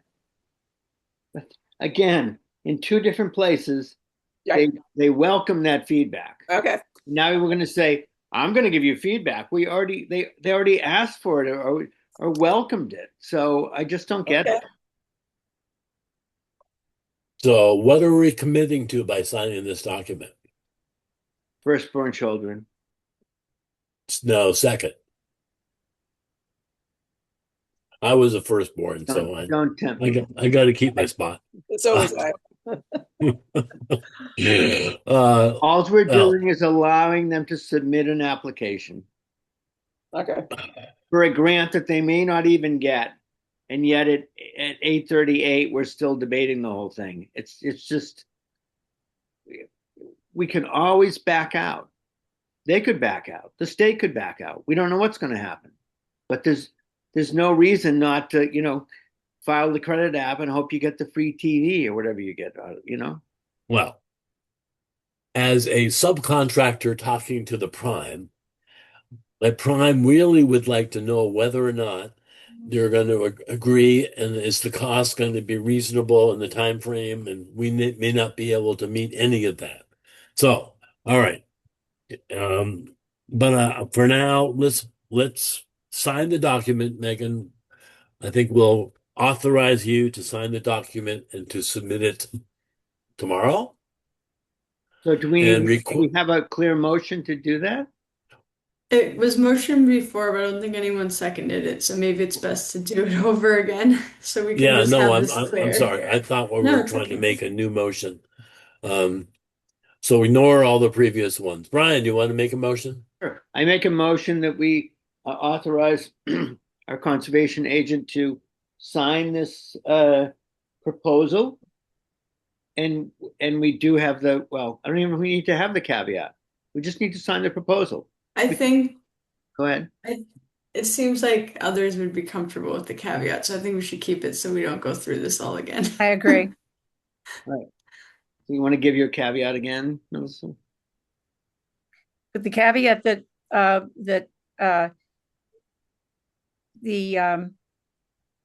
that Zoo New England will solicit and incorporate feedback and any subsequent changes from FOSS users and stakeholders. In January. Yes, in January, prior to any issuance of any NOI. Which is a little ridiculous because we wouldn't have to, if we didn't like it, we don't have to give an NOI. Well, all right, fine. You can strike that last phrase if you want. It just makes it really clear. I have And no I idea share, what just for the record, yeah, so go ahead and make the motion, or did I make it? I don't know who Right. did. I think it's a shared motion. Yeah, all right, with the caveat, right. go ahead. Maybe we can get a shared second from Sylvia and George. I'll second. I'll third. All right, we'll take a vote. See if I can remember who's here. Brian, Aye. Melissa, Aye. Sylvia, Aye. and the chair votes aye. The motion passes with a grimace. With a grimace. I don't like this process, and I don't want to see this happen ever again. No, absolutely. This is awful. Well, this has got to be a question we need to talk to Zoo New England and say, this came out in September. How come you're just getting to us now? Don't ever do this to us again. That's right. Just send the money. Okay. Yeah. All Well, right. I don't think we get the money. They get the No, money. we don't. Yeah. We get the benefit of the money. Yes. All right. Well, thank goodness we got through that. So I think I vote that we all go home now. Oh, we are home. Never mind. We can't because poor Steve is still waiting here for his last minute thing, and we could ask him the same question of Steve, didn't you know when the moon was going to be full in January? Why didn't you? Well, which one is Steve's item here? I don't think it It's made just the one. agenda. Oh, it didn't? It's Was under this that 48-hour, oh my God, we forgot rule. Yeah, I don't see anything, Steve, for Steve. So- Is there- This is the moonlight walk. I can't think of a worse time to present this idea, based on what's just gone on. But I'm appearing as the chair of the Trails Committee. We had our December meeting last night, and we usually do a moonlight walk in January. So we checked the calendar, and the full moon January is January 3rd. And so we decided that would be a good time to do it.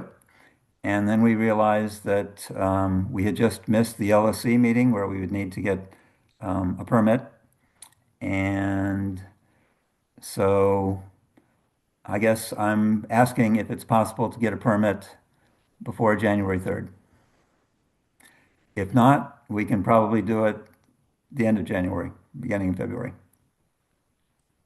Well, it kind of has to be tonight because Yeah. we have no meetings obviously between now and, Right. and 3 January.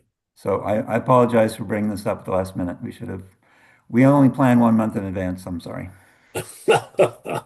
Sorry, I missed. Where does the walk take place? Foss Farm. Foss Farm. Okay.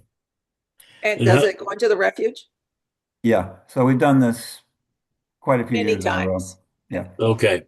And this is a project or a walk that they have done probably for the last 15, 20 years. Right? Right. Going to have a fire in the parking lot? That's always goes over big with the kids being Yep. able to roast marshmallows, but it will be in the parking lot in a fire grate. What time is the walk / whole event? 7 p.m. is when we usually start. The moon comes up at 4:39 that day, so it'll be up in the sky. Okay. Should be nice. Bright night if we get a cloudless night. And it typically ends around 10 or something, or? Usually by 9, people are pretty cold and they're going home. And is your fire in a container? Yeah, we've got a metal fire grate. You'll come back the next day and pick up the coals? Yep. So we would have approved this to the LLC, but he wasn't ready. Understood. Is there any reason why we can't approve it at this point? I mean, No, it's got such a fabulous history. That's why I asked to bring it on for tonight. Okay. Can I get a motion to approve the Moonlight Walk on January 3 in the Foss Farm? So moved. Second. Melissa and Brian. Take a roll call vote. Melissa, Aye. Brian, Aye. Sylvia, Aye. and the chair votes aye. The motion passes. All right, so I should come in and submit an application with Megan, right? Or email it to me and Okay. I guess I can't. I was going to say I'd sign it I guess Megan will sign it. I can sign it, but you can email it to both Brian and I, so we Okay. both have That makes sense. Great. Thank you very much. Appreciate You need Or Brian grants. Charles' approval for the fire, right? Right. Stay warm. Thank you. It's a fun event, usually. Great It's that not you do raining. it. Yeah, it's really nice. All right, Megan, where do you recommend we go to in this agenda? I guess we can start. I don't know. Might as well just start at the top of the new impending, right? I mean, you want to go with the bills first? Yeah, might as well just run through it. Those will be All right. quick. Should be pretty fast. I just have to drop out for like 30 seconds. I'll still be listening. I'm not breaking the quorum. All right. I can't. Well, can I recommend we take a 1-minute break while I use the boys' room? Bye. Everybody can. You're welcome to use my boys' room.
Megan, got all your Christmas shopping done? Only a couple things, unfortunately. I'm starting to panic a little bit. Oh, I'm panicked. Yeah. It's even getting to the point where if you're ordering anything online, you're kind of risking it a little bit. Yeah. So I will have to say they all say, oh, come by December 11th, or it'll be delivered by before Christmas. And that's what they say, but you can't trust it. no, my driveway is like an ice sheet. I bet today especially it was very, very icy. Yes. Not fun. Everything softened up nicely yesterday with a little bit of rain and then overnight. Yeah. Ugh. Yeah. Well, you gotta be careful out there. Yeah.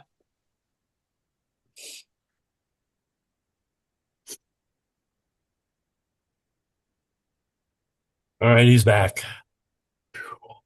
Do I need to call a commission to order now? I think it's fine. Okay. We ever got to disorder? Well, sorry, I also had to put the dog to bed. Bills. You want to just run through them, Megan? Sure. So the first is a mailing reimbursement for when we mailed certified certificate of compliance. The second is for another reimbursement, which includes my mileage. I bought a laminator for the office so I could make signs specifically for when we close the trail at the Cranberry Bog, but also for future signage that we'll need. And for the MACC Fall Conference that I went to in October. The third is from Dog Waste Depot, and that was for the dog bags for the Cranberry Bog. That's paid for through LSC's account. And then we have two Weston and Sampson bills for the Cranberry Bog H&H study. We got the recent one, and at the bottom it said we had an outstanding bill that we actually never got. So that's why there's two of the same project on this agenda.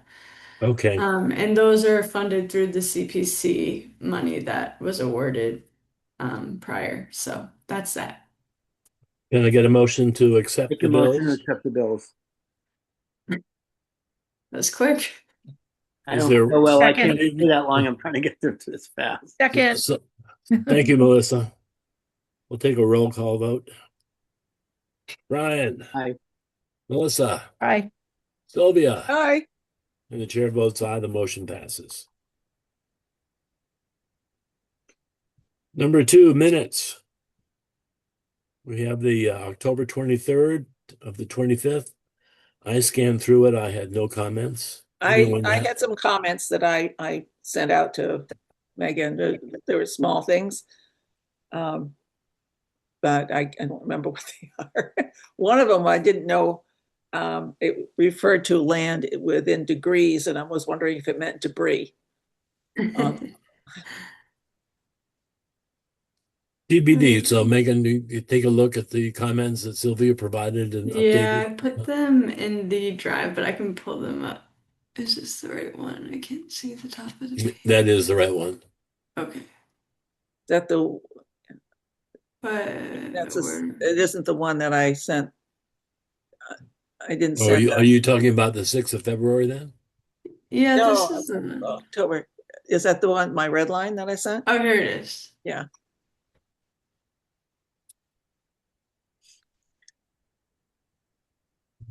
Yeah. So right there it says minutes. I'm not sure. I think it's yeah. I think it's Zoning. I don't know. And under construction for 18 years. I think it's more like 8 years. Woodward Village hasn't been under Yeah. construction for 18 years. No. It's only 8. Yeah. Little details. LSC instead of LS. Yeah, typo. Right? That was in 2 or 3 places. Yeah, here it is Yep, again. again. Yeah. And that was It's not a finial, it's a weather vane. Okay. yeah. The finial is the attachment. well, the weather vane to the cupola. Understood.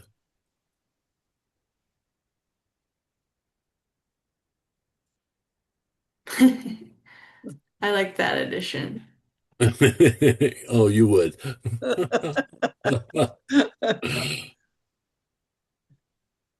Any more? And then Unfortunately, I'm going to embarrass her in a few minutes. They should remove the deltas. yeah, I think she was referring to like soil buildup, but Yeah. debris is probably a better word. Delta is what's downstream, and he's talking about what's upstream. Yeah. You don't have deltas Mhm. upstream. Got it. So we agreed that debris makes sense. Yep, that's right, Coffer Dam. Yeah.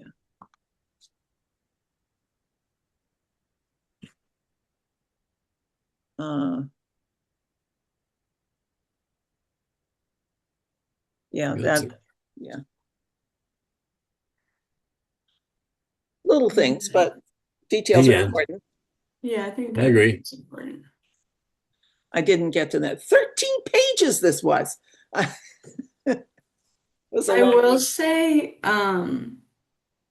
for me, it would be good if we could actually move the November 6th minutes to the next meeting because I would feel better if I had a chance to look at them, and I just did not yet, honestly. I haven't looked at them either. Okay. All right. But So- for October 23rd, it looks like Sylvia gave them a good look. So Yeah. Also, we don't really have a quorum for the November 6th because I was only able to attend the first hour. Okay. All right. So can I get a motion to accept the 10:23:25 minutes So moved. with corrections? So moved. So Brian, I think we should have Sylvia accept second, Second. There you go. and we'll take a roll call vote. Brian, Aye. Sylvia, Aye. Melissa, Aye. and the chair votes aye. Motion passes. All right. Otter Slide Trail. yes.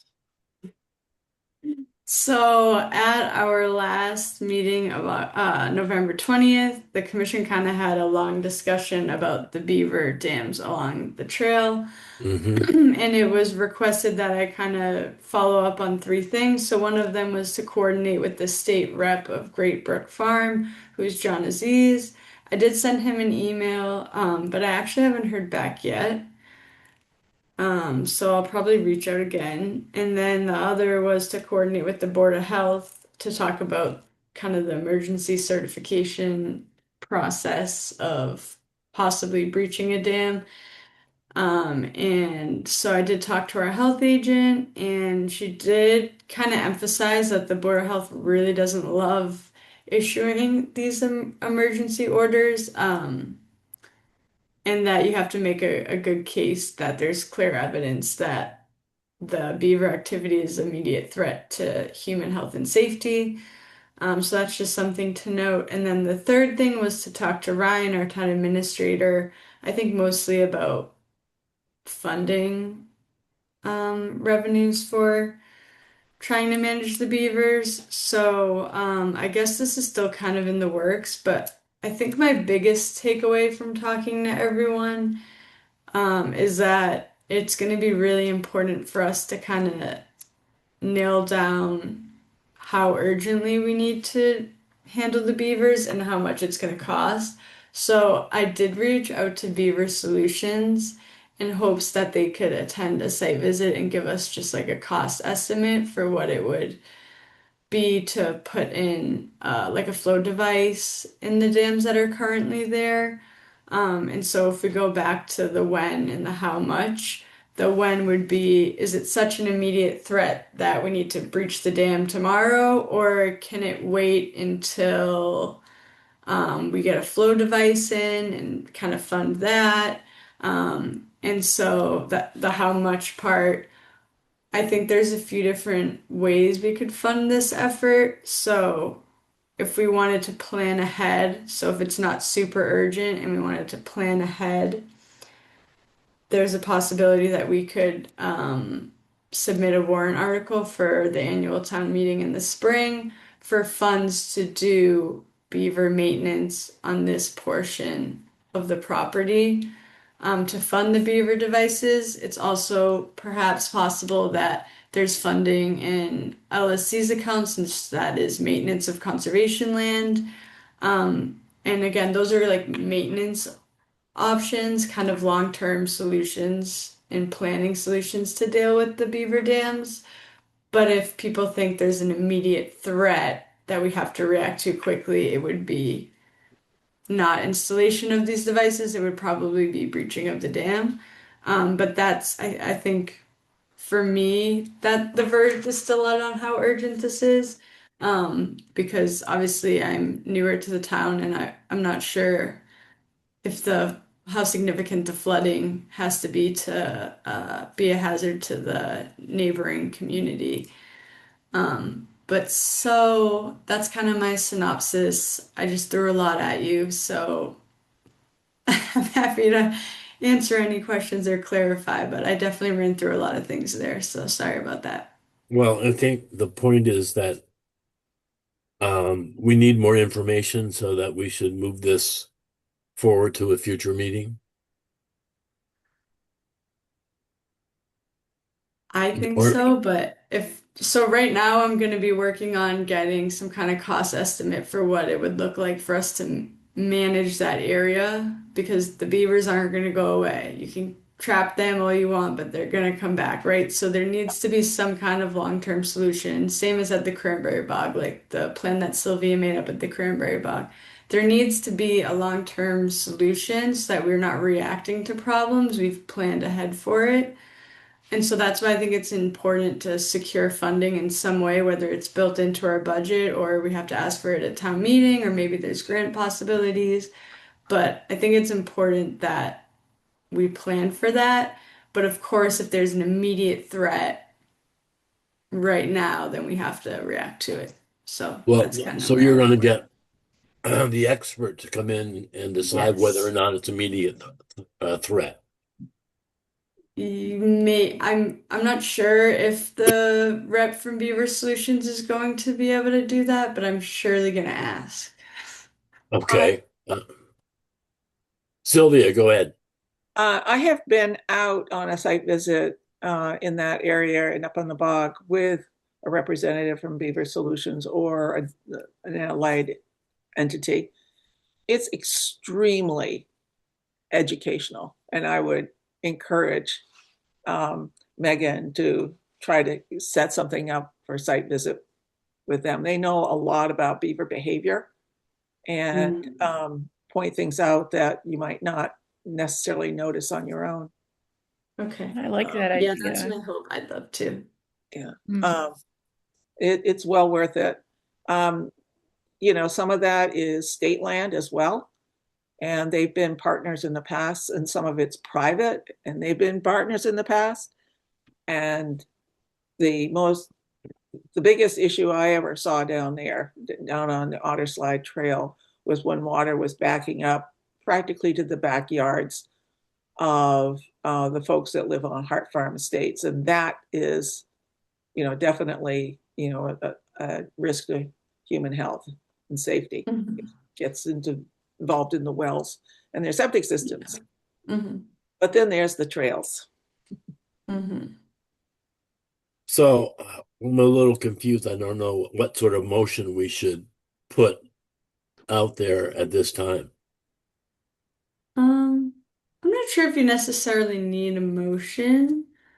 But so right now behind the scenes, I'm gonna try to organize a site visit with Beaver Solutions and hope that they can give a cost estimate. And I'm happy to invite the commission to come along if I'm able to schedule that, because like Sylvia said, it's probably going to be very educational, and helpful. So I can invite you all to that whenever that happens. So I'm going to be working on contacting Beaver Solutions for a site visit and a quote.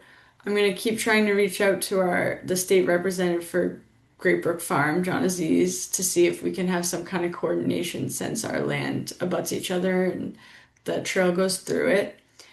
And then I think I'm just gonna have to make it a regular thing to go on site visits there so I can see how the flooding is, because if it starts creeping up to that neighborhood that Sylvia was referring to, then it's definitely a big problem and a threat that we would need to breach the dam for.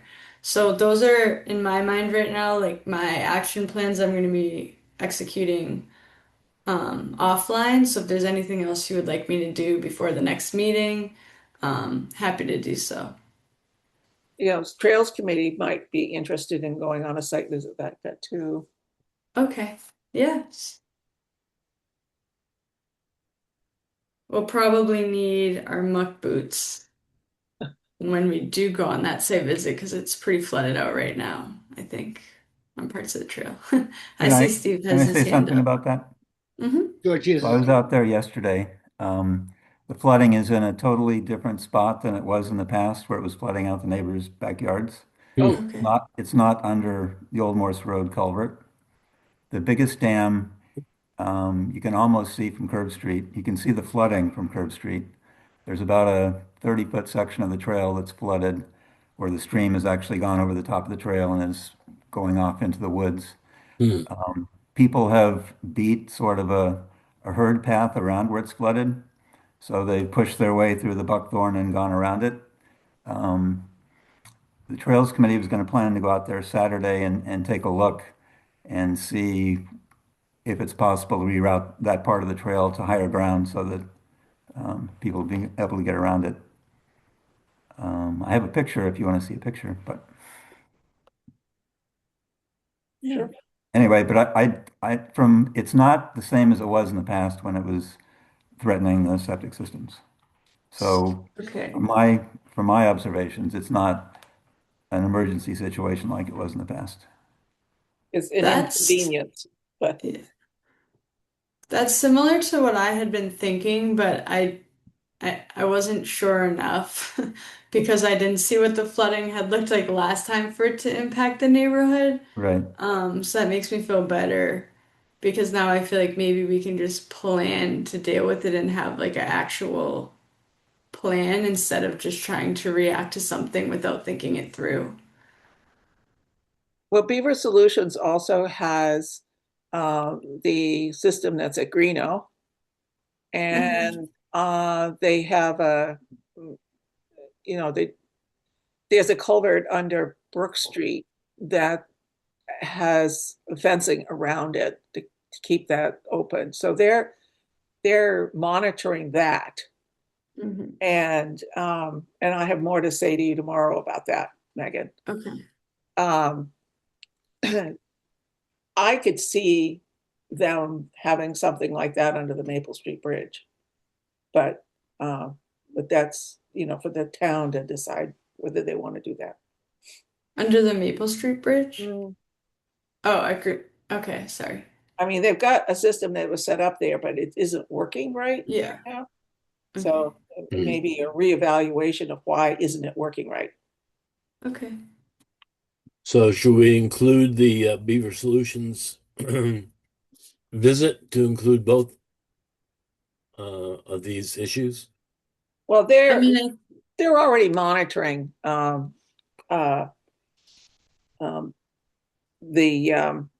Greeno area, and that could be included, the cost for that, because they do charge for their monitoring. That could be included in any beaver management plan that Megan might put together. and so Sylvia, do you know, we can talk about this offline maybe is better, but we'll talk tomorrow. Okay, I've I'll got save my something to question. add, and I don't want to take the time. Okay. Can I make one more point? That if we get a lot of rain, the situation may change pretty quickly out there. We can get some really significant flooding in February, early March. George, did you say someone else was going to join the meeting later? Not that I know of. No? Nick said he was going to try to after 8, but Okay.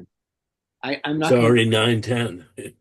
I'm gonna have to drop out soon. I just hate to kill a quorum, but I'm not well, so I don't know what you want to get done in what time, but I'm just looking at the list and It's pretty long. okay. I think you definitely need to vote on the budget. So yeah. I was gonna say the only thing that would be really pressing is the budget. The rest is updates and then maybe just approving the CPC reports, but even that's small. So maybe, yeah, I don't want to push All Brian, right, whatever well, you're comfortable with. let's But address the budget. yeah, I think think that makes that's sense. So it's only 159,165.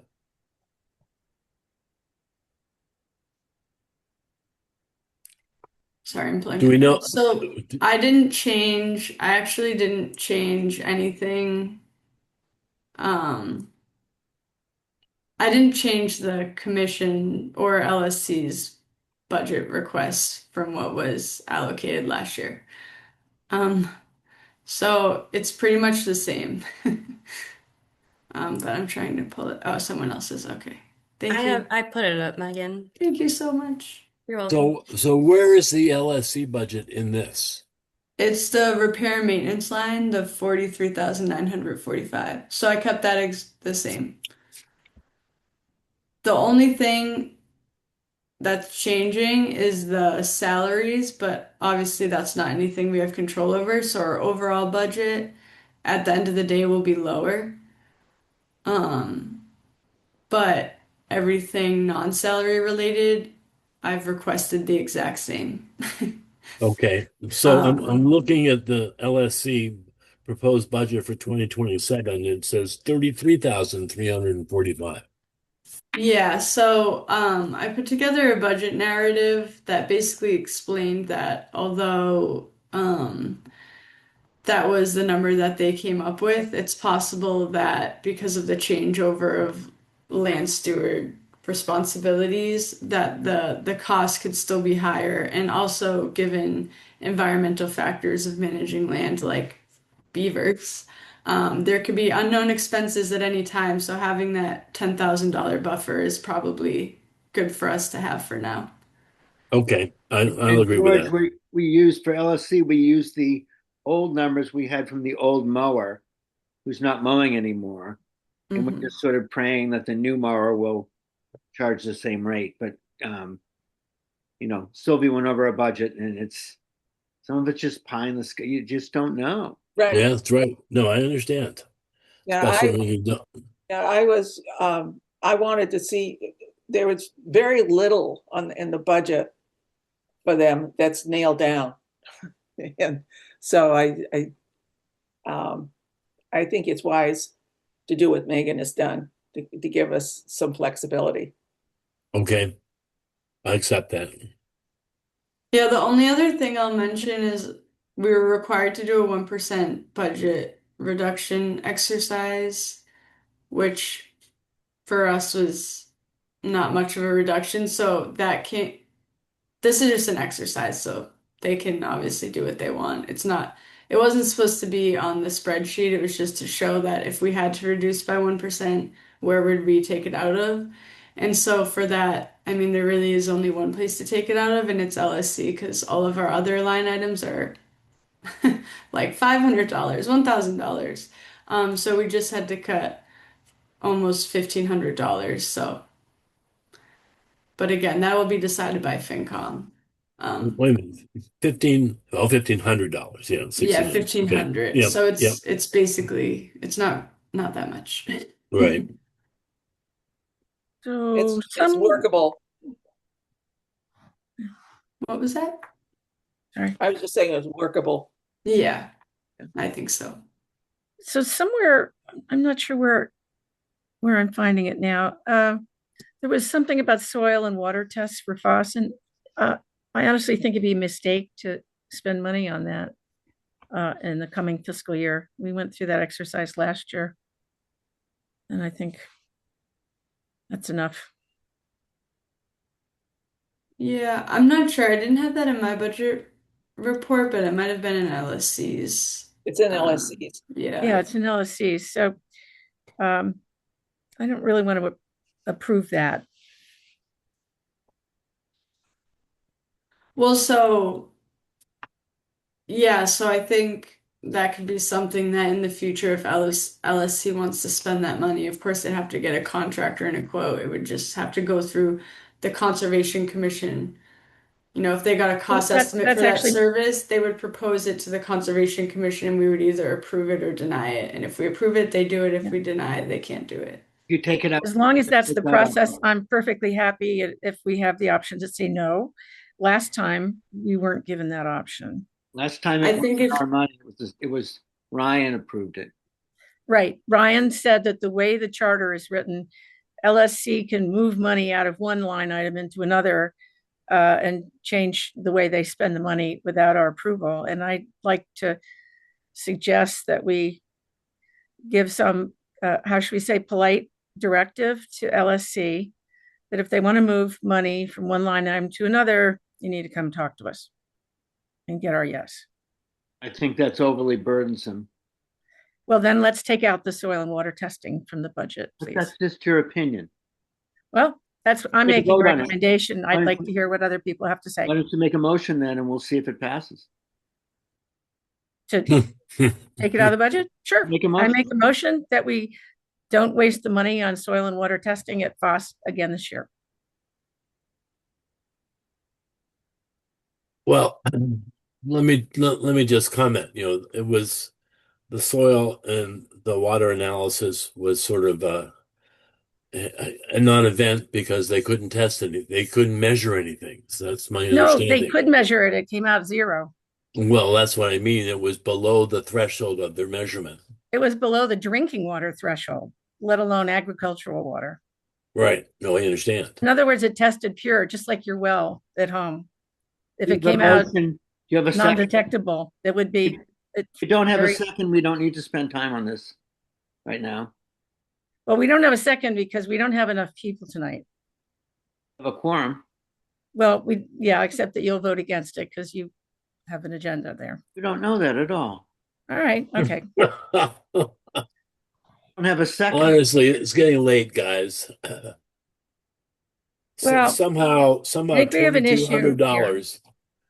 I'm just concerned that we have one member of a commission deciding right now what LSC should or should not spend its money I'm not on. deciding. I'm voicing an opinion.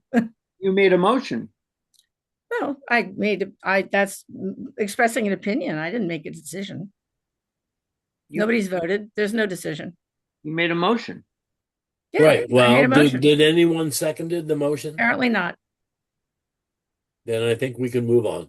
All right. Can we vote to retroactively approve what I submitted for the budget? I know I already submitted it, so it doesn't really matter, but I feel like it would be nice to just have that in the minutes that it was Yes. I would make a retroactively. motion to submit that, and for LSC, I'm embarrassed to say we finalized our budget on Tuesday, and Sylvia was there in the audience, and she said it had to be in by last Friday. Oh, well. Um, So can I get a motion to accept the budget as proposed? So moved. Ryan? Anybody else? Second? Sylvia, you don't Yeah, want a second? I'll second with a caveat that before we do the soil and water testing again, that the land stewards come to Conscom and discuss what their goals are for doing this and getting Conscom approval. Because I don't know what the goal is. I don't know why they're doing it. And I've been to their meetings. So I think it would be wise to have the land stewards talk about this with the Conservation Commission. You are the owners of the land. It's your responsibility. Well, we need to support Megan in what she already submitted, so No, well, So Sylvia's provided a revised motion, I guess, right? With caveat. I'll second that. But how does that affect what Megan already submitted? And you already said that, maybe Conscom needs more control over LSC, because according to the argument you made before, we could take $1,500 from mowing and use it on testing. Water. Yeah. Mhm. Well, We're partners. We'd like to be partners. Yeah. We're partners. If you're partners, then why are you telling them what they can and can't spend money on right now in this meeting? well, I think Should I be. think I phrased it wrong. I'd like partners usually talk. So why In the don't you come future, to one I'd of our like to make meetings? sure we talk. Why don't you come to an LSC meeting and talk about it? You're always welcome. That's your answer to whether LSC should discuss how it's going to spend its money with Conscom? I should just drop in. We're just trying to retroactively approve what Megan submitted. Well, we have a motion as recrafted by Sylvia to do so. with a caveat to explain to the Conscom the rationale for water and soil testing. Correct. And gain Conscom's approval, right? I thought that she worded it well. Yeah. I just think that, LSC is the child of Conscom, and now you're trying to control them right now. And I just think that's not right. Sometimes you have to take the child by the hand when you're crossing a street. Yeah, that's truth, but I'm not averse to including the caveat, but I don't think that we get to adjust the LSC budget. It's part of us. So I'm sorry, I thought we were voting to accept their budget. That means we are obligated to look at the budget. Yeah, I mean, where we can look at all the lines of the budget, yeah, except the payroll. Right. Yeah, and I'm not saying don't do it. I'm not saying take it out of the budget. I think that Conservation Commission, it would be good communication for land stewards to come to the Conservation Commission and talk about this, because they went through this last year. It raised some significant issues. Before we go that way again, let's have them come before the Conservation Commission and go over it and what their reasons are and what their goals are in doing it. Yeah, what they spend the money. Yeah.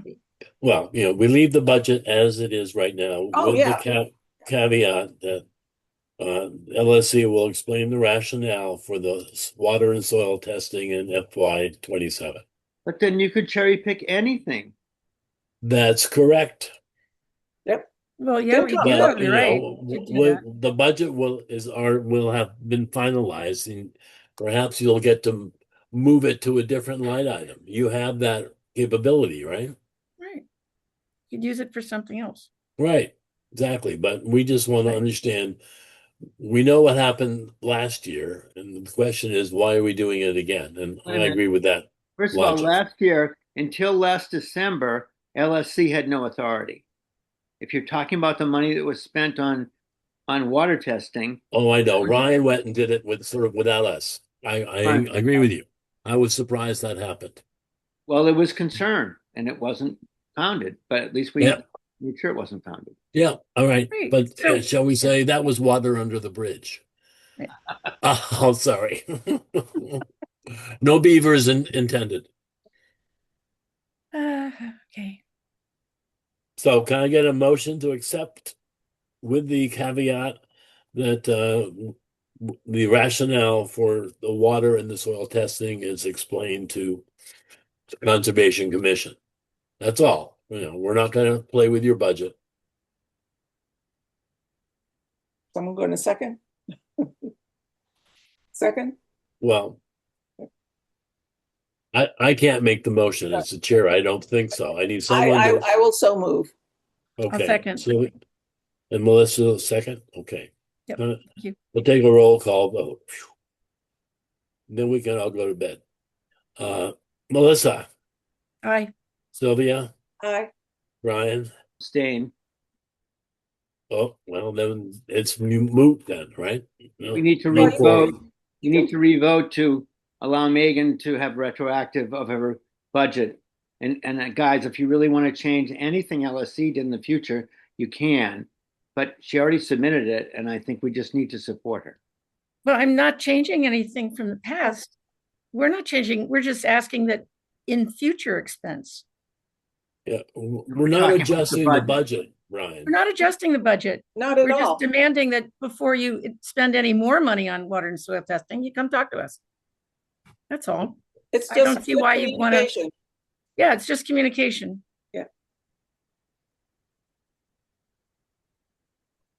You gonna continue to abstain, Brian? Where you're muted. We do the motion to allow, I would propose a motion to allow Megan retroactively to submit what she already submitted. Well, that takes care of Megan. Can I get a second then? Trav. Melissa, Sylvia, somebody. I'll second with a caveat.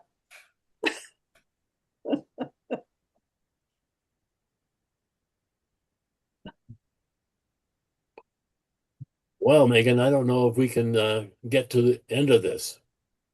I think I'm gonna suggest we maybe just adjourn this meeting. Or actually Nick's joining, so maybe we can have something happen. No, now we have to do this whole thing again. Well, then maybe a motion will pass in some form. Okay, so if Nick's in, which I'm really grateful and appreciative of, I mentioned I wasn't well tonight, so I'm going to drop out and you guys can decide. You can bow out, Brian. Thank you for Oh, suffering Nick through is this. here. Feel better. Okay, bye. Bye. See ya. Right, feel better. Saved us. So Nick, we're down to line item number 4. It's probably the FY27 budget discussion. I don't know if you had a chance to look over the numbers. So just as a very quick summary, at the last meeting, because of the timing of when the budget letter was submitted and when our meeting was timed out, I didn't have time to prepare the full budget in time for the last meeting. So you all authorized me to work with Sylvia offline to submit the budget on your behalf. And so I was just looking for retroactive approval of what was already submitted. So in some sense, kind of meaningless, but also kind of important to have it written out. And they were discussing an LSC line item that was in the LSC budget for water testing, and Soil testing soil testing. and water. Both. Yeah. At Okay. Foss Farm. Mm-hmm. And there was a motion that was made, if someone wants to fill in here. To approve the budget with a caveat that land stewardship come and talk to Conservation Commission before they expend the money for the soil and water testing about what it's for and what the purpose is. Yeah, explain the rationale for The water rationale, and soil yeah. testing. Yeah.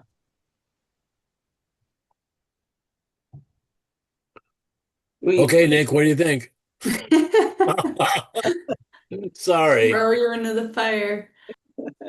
I mean, I don't have any concerns or objections or anything, particularly with my understanding that Sylvia was involved in preparing this. I feel like that's a more ringing endorsement than anything I could provide anyway.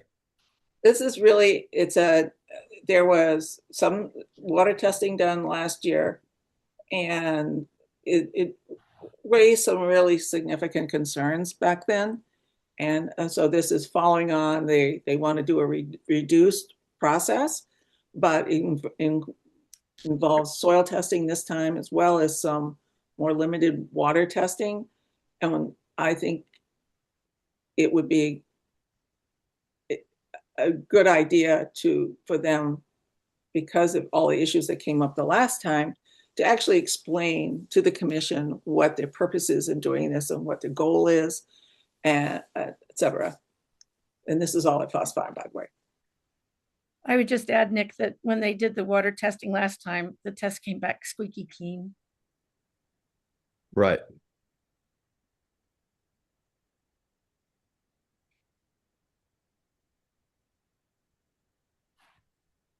All right, so I need a motion to retroactively accept the budget as submitted, with the caveat that LSC, prior to water and soil testing, provide rationale to the Conservation Commission for those expenses. Yeah, so move. Second. Nick, Melissa, thank you. We'll take a roll call vote. Nick, Aye. Melissa, Aye. Sylvia, Aye. and the chair votes aye. The motion passes. Do we dare continue? What do you think, Megan? Everything else should be like super quick. Yeah. Like really quick. Okay. I hope. I think so. Me too. So next is 30 Robbins Drive, DEP file number 125-1195, just an enforcement order update. At the last meeting, the commission voted to issue fines starting on December 1st if they did not install the proper sediment and erosion control. They did install the sediment controls before that date, so I didn't have to issue any fines. There's pictures in the shared drive, and then they sent me a restoration plan this past week that I have not had the chance to look at, but I'm putting it on the agenda for the January 8th meeting, and so I actually think I already put it in the shared folder for this meeting, so you can take a look at it whenever, but it'll be discussed with the representative present at the next meeting. So there really is nothing for us to do. Nothing. We need to make it perfectly clear that they can't do any work out there. Yes. Until they fix it. I mean, it's still not in good shape. I walked by it tonight. So Okay. it's good enough, but It's like pulling teeth. yeah. Was it 30 Robins? Is that right? Yes. Yes. Yeah. Yeah. It's an uninhabited house at this point. Because they didn't do the septic system yet, and it's the section near where the well is supposed to be is in worse shape than all of it. And of course, drilling a well is a really messy job. And it's True.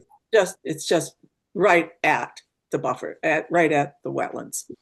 Oh, I see. And this is over by your neck of the woods, Sylvia. Oh, it's the next street over. I walk by it regularly. I thought you were going to put a tent out there and monitor it continuously. No? Let's keep going. Let's not hold the meeting. Okay. All right. Number 6 was Land Stewardship Committee updates. I think we skipped that one. I think we can too. Yeah. We don't have our liaison All right. here The anymore. last 2 are updates. Number 1 is the Well, Cranberry Bog. What? There's more on another page, but yeah. Okay. I'll give you the Cranberry Bog updates quickly here. So, just informational stuff here. So, dam inspections were required by the Office of Dam Safety for 2025 for Cranberry Bog Dam number 1 and the Curve Street Dam. Just want to let you know we received that letter requiring the dam inspections, but because we're doing the dam repair on Cranberry Bog number 1, our inspection doesn't have to be done until we finish that work. So that will, be in 2026 once we finish the work in the spring or summer. So Okay. that's kind of extended there. And then for Curve Street, we were granted an extension to June 2026. to inspect that dam at my request so that we can apply for a grant for technical assistance from the state. So we don't have to get any dams inspected for a little while longer. So just wanted to let you all know that. And then the other informational item for Cranberry Bog Dam #1 is that the Office of Dam Safety has issued a Part A determination for our proposed emergency repair / maintenance work. And so the update there is also that Sumco was originally scheduled for sometime last week, but then it snowed, so they had to reschedule. They went out yesterday to do the ground penetrating radar data collection, and now there's like a week turnaround of them compiling that data, and then after that, they'll start doing the actual repair work and break ground. So that's that. Great.